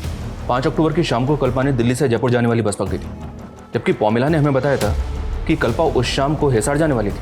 पौमिला ने हमें बताया कि कल्पा दिल्ली से हिसार जाने वाली थी, लेकिन कल्पा ने दिल्ली से जयपुर की बस मिली और दिल्ली से जयपुर रोड पर भिवाड़ी के पास कल्पा हमें जख्मी हालत में मिली। तो क्या कल्पा ने पौमिला से झूठ बोला या फिर पौमिला हमसे कुछ छिपा रही थी? कल्पा की फैमिली के बारे में कुछ पता चला? कल्पा के सोशल मीडिया अकाउंट से जो नंबर लिंक है वो हिसार के एड्रेस पर रजिस्टर्ड है सर। इस बस के कंडक्टर ड्राइवर को बुलवा लिया। जी सर, ये लड़की हमारे बस में उस शाम को चढ़ी थी और शायद जयपुर तक का टिकट लिया था। एक जयपुर देना। जयपुर।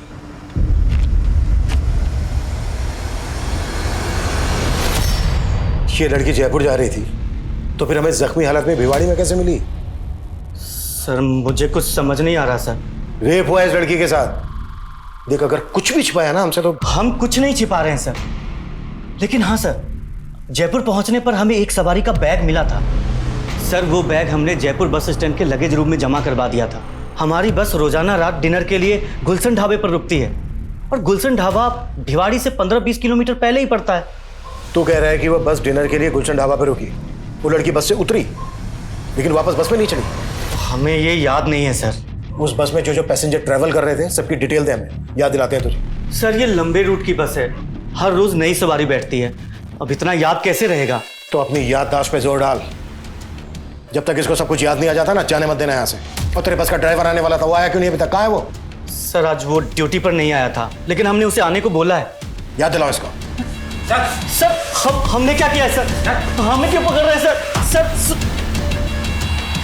सर उस लड़की की बॉडी पे जो सीमेंट सैंपल्स मिले थे उनमें से एक ही डीएनए मिला है। इसका मतलब सर उस लड़की का रेपिस्ट एक ही है और हम समझ रहे थे कि लड़की का गैंग रेप हुआ है। चलते हुए हाईवे पे एक अकेला आदमी एक लड़की के साथ इतना कुछ करे और लड़की रिटेलिएट ना करे, पॉसिबल नहीं है।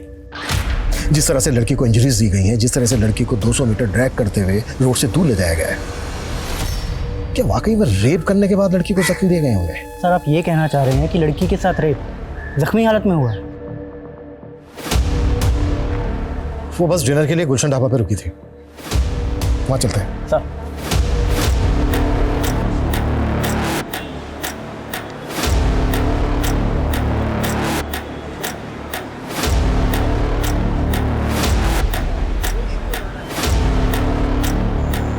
हाँ साहब, ये मैडम को मैंने उस रात यहाँ पे देखा था और इनका चेहरा मुझे अच्छे से याद है साहब, क्योंकि इनको किसी ने बाथरूम में बंद कर दिया था साहब। खोलो दरवाजा, कौन है वहां?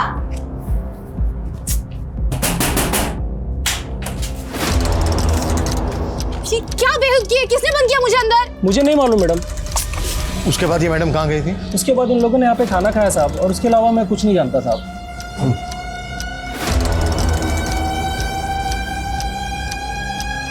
ये सीसीटीवी काम कर रहा है? जी साहब काम कर रहा है। हमें 5 अक्टूबर की रात की फुटेज चेक करना, दिखाओ। हाँ साहब आइए। हाँ शर्मा बोलो। सर 6 अक्टूबर की सुबह जो बैग बस में मिला था वो मैंने चेक किया, उसमें कल्पा का आईडी और लेडीज़ के कुछ कपड़े थे। सर मुझे लगता है वो बैग कल्पा का ही है। कल्पा खुद से तो अपना बैग बस में छोड़ेगी नहीं, इसका मतलब ये है कि कल्पा के साथ जो कुछ भी हुआ है वो इसी सफ़र के दौरान हुआ है। साहब हमने कुछ नहीं किया साहब, हमें जाने दीजिए ना सर।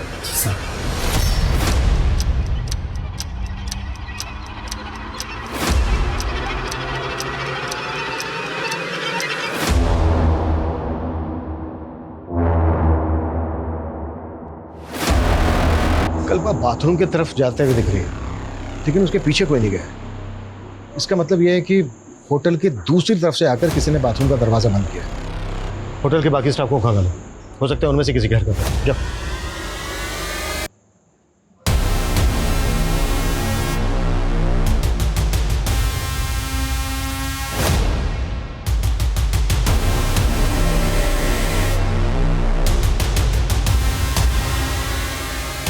सर कहीं ऐसा तो नहीं कि वो लड़के उस रात कल्पा को अपने साथ कार से ले गए हों? कल्पा अगर अपनी मर्जी से कार में उनके साथ जाती तो अपना बैग बस में क्यों छोड़ती? लेकिन सर कल्पा उस रात बस में चढ़ी, फुटेज से ये बात क्लियर नहीं हो रही है और ना ही गाड़ी का नंबर विजिबल है। पता करो वो दोनों लड़के कौन थे और फुटेज में बस की तरफ से जितने भी पैसेंजर आते हुए दिख रहे हैं सबकी पहचान पता करो। क्राइम सीन यहाँ से लगभग 15 किलोमीटर दूर भिवाड़ी में है। यहाँ से लेकर क्राइम सीन तक जितनी भी छोटी बड़ी दुकानें हैं, ढाबे हैं, सब जगह पूछताछ करो। Okay sir. शायद उस रात किसी ने कुछ देखा हो। जी सर।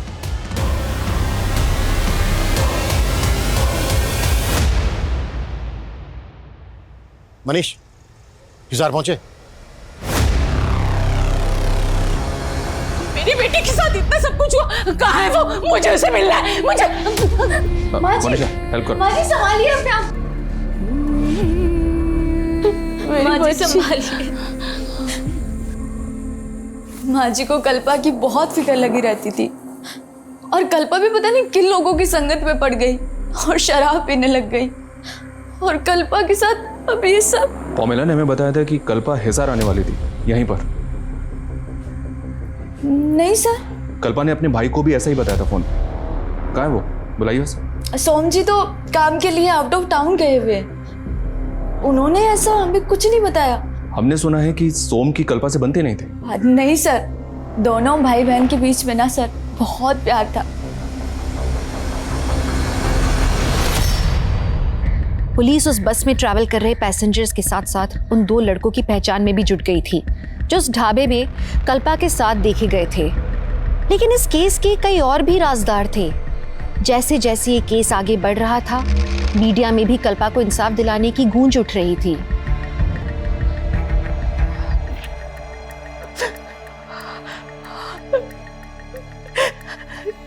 कितने साल से मैं तेरी शक्ल देखने के लिए तरस रही थी बेटा।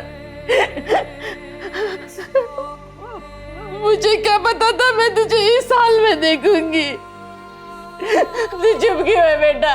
बात कर ना, अपने माँ से बात कर। ये अपनी माँ से क्यों नहीं बात कर रही डॉक्टर साहब? क्यों नहीं बात कर रही? माँ मुझे विश्वास नहीं हो रहा है कि आपने मुझसे बात करने के लिए फोन किया। मेरा बस चलता ना तो मैं तुझे यहाँ बुला लेती, लेकिन तेरे भाई के आगे मेरी एक भी नहीं चलती। लेकिन आप मेरे पास भी आकर रहना नहीं चाहती। सुना है तू शराब पीने लगी है, क्या ये सच है? वो माँ बोलना। अरे सुधा, मेरा फोन देखा क्या? माँ क्या हुआ? माँ बात तो करो। माँ हेलो।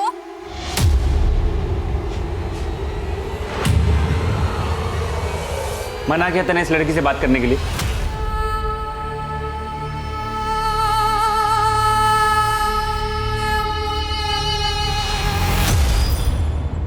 कल रात इन लोगों को तुम्हारी बस में से उतरते हुए देखा गया। हमें इनकी पहचान करनी है। कहाँ मिलेंगे ये लोग?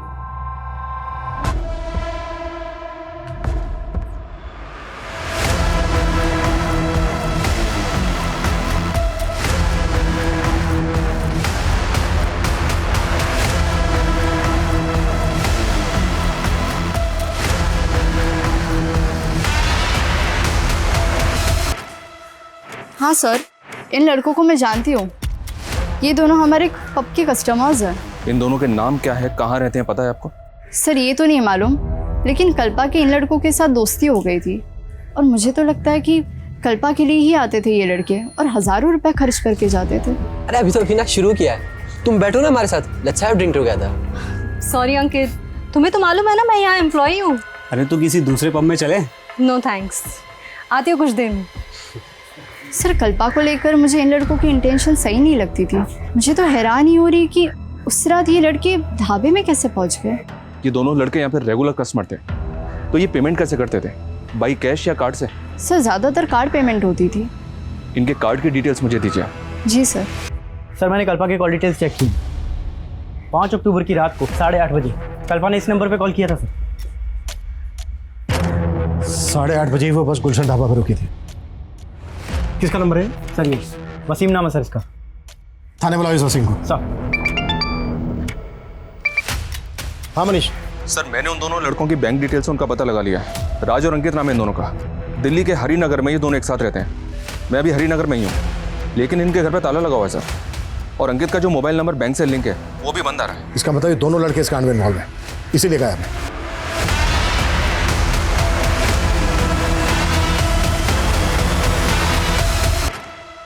5 अक्टूबर की रात को उसके फोन से कॉल किया गया था तुझे, ये देख। 5 अक्टूबर, हाँ साहब, उस रात मुझे कॉल तो आया था, लेकिन नेटवर्क प्रॉब्लम की वजह से मुझे किसी की आवाज़ सुनाई नहीं दे रही थी। घुमा रहा है हमें? इन दोनों को भी जानता है ना तू? नहीं साहब, ना मैं इन दोनों को जानता हूँ, मैं ही उस लड़की को जानता हूँ साहब। मैंने कुछ नहीं किया साहब।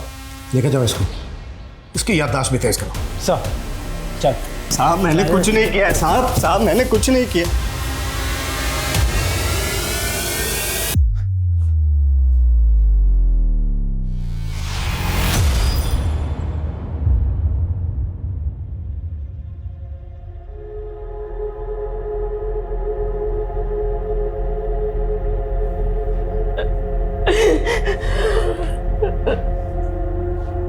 माँ ये क्या हो गया? ये चाहता था ना तू कि वो हमेशा के लिए खामोश हो जाए। देख तेरे मंसूबे पूरे हो गए। कैसी बात कर रही हो माँ? बहन है वो मेरी। लेकिन तू इसका भाई खिलाने के लायक नहीं है। पिछले 3 साल से मैं उसकी शक्ल देखने के लिए तरस रही। सिर्फ तुम्हारी वजह से मैं अपनी बेटी की शक्ल नहीं देख पाई। सिर्फ तुम्हारी वजह से।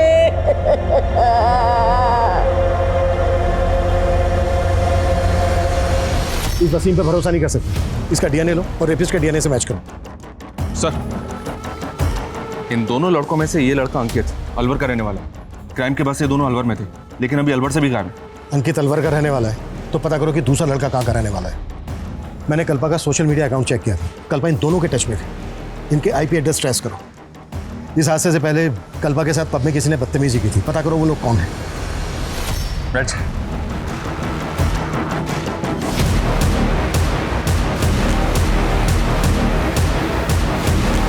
एक बात तो तय थी कि कल्पा के साथ जो भी हुआ वो उसी सफर के दौरान हुआ था, लेकिन पुलिस को ये बात समझ में नहीं आ रही थी कि अगर कल्पा हिसार के लिए निकली तो उसने बस जयपुर की क्यों पकड़ी।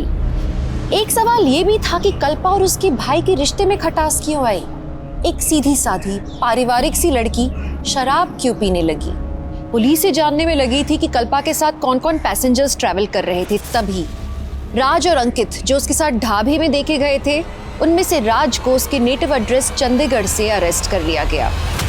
उस रात हम अलवर गए हुए थे और दिल्ली वापस जा रहे थे साहब। इत्तेफाक से कल्पना हमें उस ढाबे पे मिल गई थी साहब। और फिर जबरदस्ती उसे अपनी कार में बिठाया और ले गए। सर हम उसके साथ जबरदस्ती कैसे कर सकते हैं सर? वो हमारी बहुत अच्छी दोस्त थी सर। हाँ सर, वो वहाँ बस से ही वापस गई थी।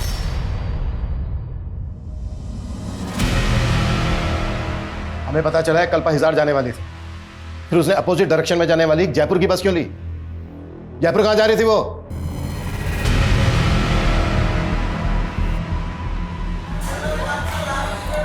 मैंने कभी अपनी ज़िंदगी की कदर की ही नहीं, हमेशा माँ का दिल दुखाया। एक्चुअली उन्हीं से मिलने हिसार जाने वाली थी, लेकिन फिर सोचा अब मैं माँ से तभी मिलूंगी जब पूरी तरह से शराब पीना बंद कर दूंगी। इसीलिए मैं 40 दिनों के लिए जयपुर जा रही हूँ, नवज्योति नशा मुक्ति केंद्र। कल्पा बहुत पॉजिटिव लड़की थी, उससे बात करके हमेशा पॉजिटिव वाइब्स ही आती थी। हम उसके साथ ऐसा करने की सपने में भी नहीं सोच सकते साहब। फिर तुम दोनों गायब क्यों हुए थे? डर गए थे साहब। डर इसलिए गए थे क्योंकि तुम दोनों भी इन्वॉल्व हो इस क्राइम में। रेपिस्ट के सैंपल्स हैं, डीएनए सैंपल्स हैं हमारे पास, तुम दोनों के भी सैंपल्स हैं, सब साफ हो जाएगा। डीएनए सैंपल्स लो इनके।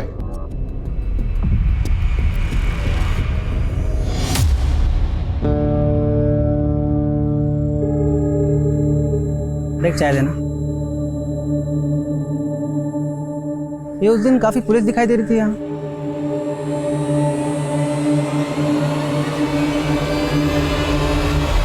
सर हमने राज और अंकित दोनों के डीएनए सैंपल्स ले लिए हैं, पर दोनों अभी ये कह रहे हैं कि कल्पा गुलशन ढाबे से उस बस में ही चढ़ी थी।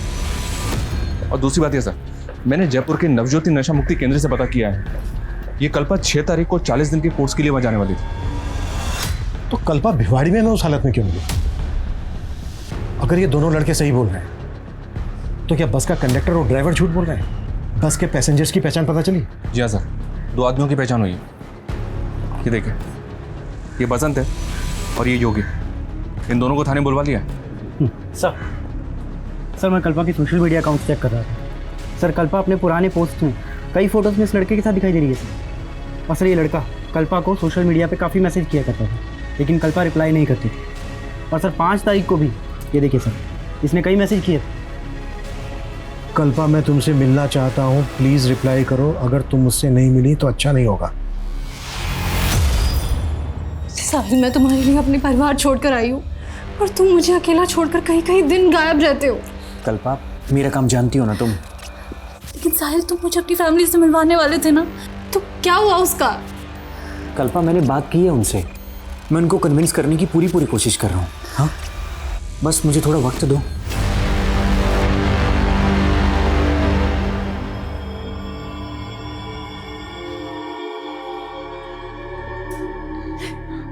देखिए क्या हो गया मेरे बेटी का। सब पे भरोसा रखो, इतनी सोनी कुड़ी है, कुछ नहीं होगा इसको।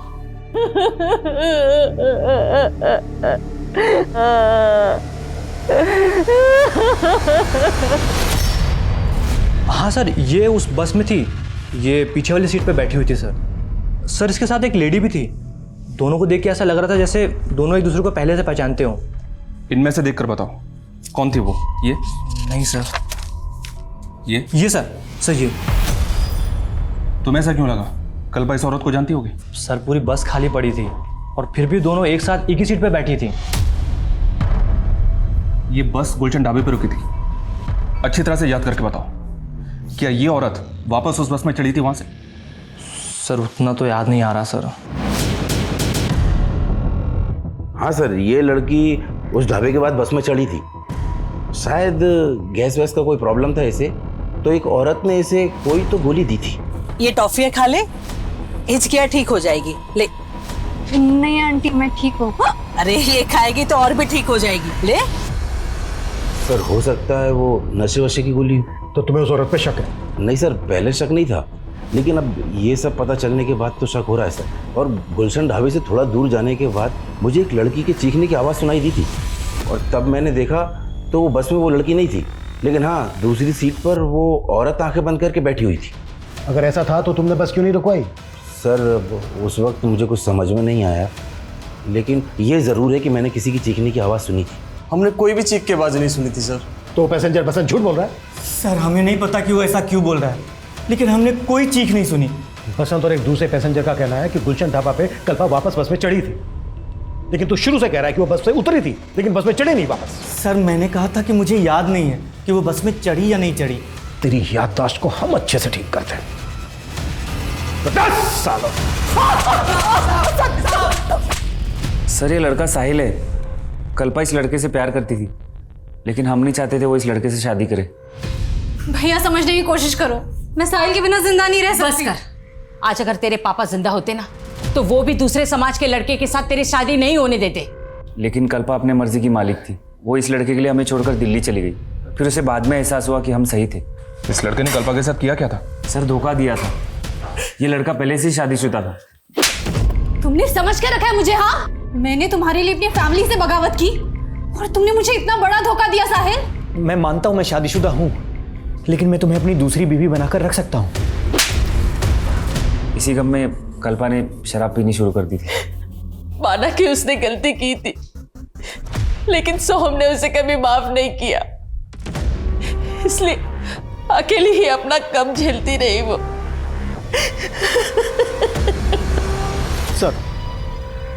सर मैं बस के बाकी पैसेंजर्स के बारे में पता करा था, तो मुझे वसीम के कांटेक्ट में रूही नाम की औरत का नंबर मिला।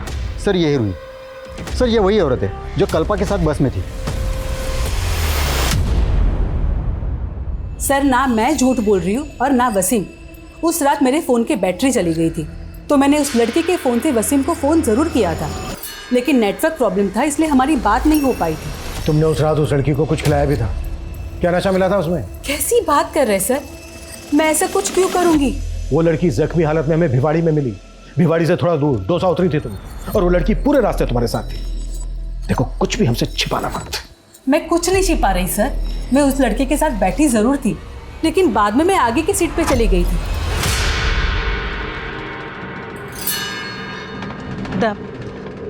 मुझे बहुत नींद आ रही है, एक काम करती हूँ मैं यहाँ आगे की सीट पे जाके सो जाती हूँ। हाँ ठीक है। फिर साहब मुझे दौसा पे उतरना था, तो मैं उठी तो मैंने देखा कि वो लड़की अपनी सीट पे नहीं है। मुझे लगा कि मुझसे पहले कहीं उतर गई होगी। तुमने उस लड़की की चीख या इस तरह की कोई आवाज़ नहीं सुनी? नहीं सर।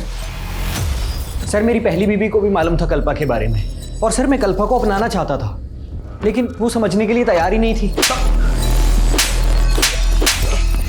कल्पा से तूने अपनी पहली शादी का सच छिपाया और अब उसी पे तोहमत लगा रहा है। ऊपर देख, वो तुझसे मिलना तक नहीं चाहती थी, मगर तू उसे मैसेज पे लगातार मिलने की धमकी दे रहा था।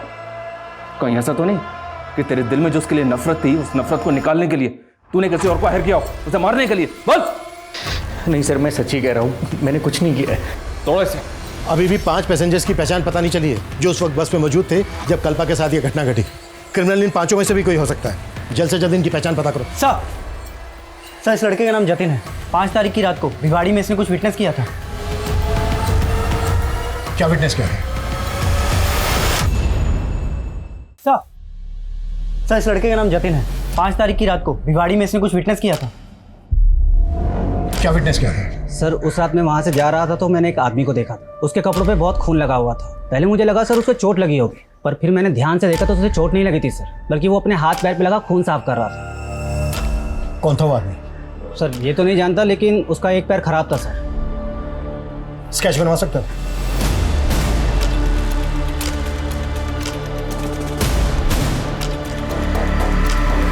सर इसे मैं जानता हूँ, ये चने वाला बबलू है, बसों में चना बेचता है। सर उस रात हमारे बस में ये गुलशन ढाबा से चढ़ा था और दौसा में उतर गया था। कहाँ मिलेगा ये?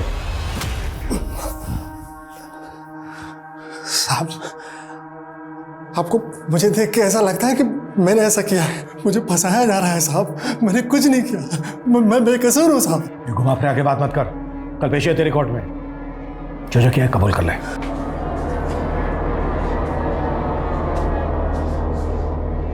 नमस्ते साहब। उस रात एक विटनेस ने तुम्हारे कपड़ों और शरीर पे खून लगा देखा था, किसका खून था वो? मेरे कपड़ों पे कोई खून नहीं लगा था साहब। किसी बड़े आदमी को बचाने के लिए मुझे जैसे गरीब और फंसाया जा रहा है साहब। हमसे झूठ उगलवाने के लिए इन लोगों ने हमें बहुत टॉर्चर किया साहब। मैं बेकसूर हूँ साहब, मुझे बचा लीजिए साहब। पाठक इन्हें बाहर ले जाइए।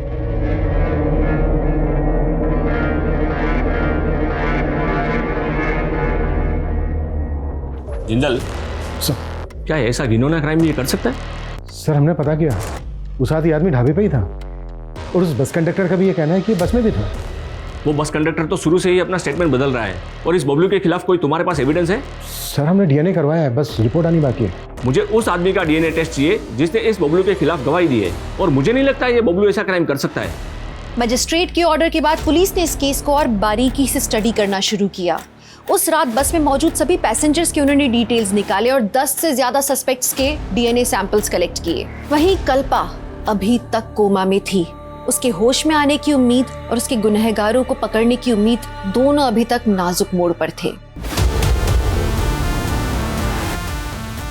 सर अभी तक जितने भी सस्पेक्ट्स पकड़े गए थे सबकी डीएनए रिपोर्ट आ गई। इनमें से एक का डीएनए कल्पा की बॉडी पे मिले डीएनए से मैच करता है, और वो ये है सर।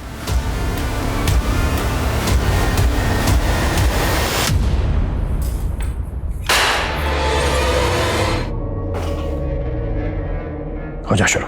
साहब जब मैंने उस रात उस लड़की को ढाबे पे देखा ना, तो मैं देखता ही रह गया। बहुत सुंदर थी साहब वो।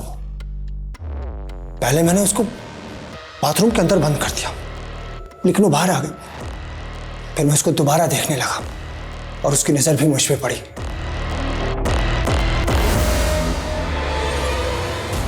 लेकिन मेरी नजर उसी पे टिकी हुई थी। मैं जानता था कि वो जिस बस से आई है उसी बस से वापस जाएगी। बस के अंधेरे और कम पैसेंजर की वजह से मैं बस में चढ़ गया। बस दौसा रुकने वाली थी। दौसा से 2-3 किलोमीटर पहले मैं उसकी सीट के पास गया और मैंने उसे बेहोश कर दिया, फिर चलती गाड़ी से फेंक दिया।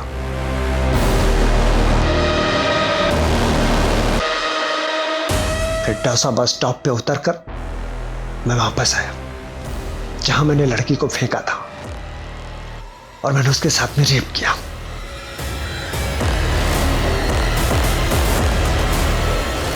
इसकी चीखें मुझे मेरे केबिन तक सुनाई देनी चाहिए।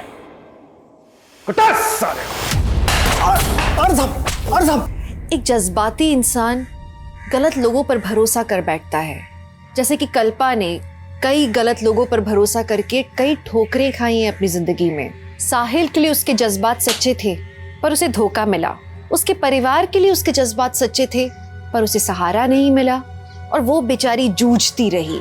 उसके अंदर यह एहसास हमेशा से था कि उसे तबाही का नहीं उन्नति का रास्ता अपनाना है, लेकिन फिर उसके मासूम जज्बात एक सर फेरे के चपेट में आ गए। कदम कदम पर लड़खड़ाते हुए भी कल्पा शायद आज इस उम्मीद में जिंदा है कि वो लोगों के सामने साबित कर सके कि वो नहीं, सिर्फ उसकी आदत गलत थी। हम कल्पा के इस जज्बे को सलाम करते हैं और हम ये आशा करते हैं कि कल्पा जल्दी से स्वस्थ हो जाए। तो अब मैं दिव्यांका त्रिपाठी दहिया लेती हूँ आपसे विदा। फिर मिलूंगी कुछ नई सच्ची कहानियों के साथ। आप देखते रहिए क्राइम पेट्रोल सतर्क। जय हिंद।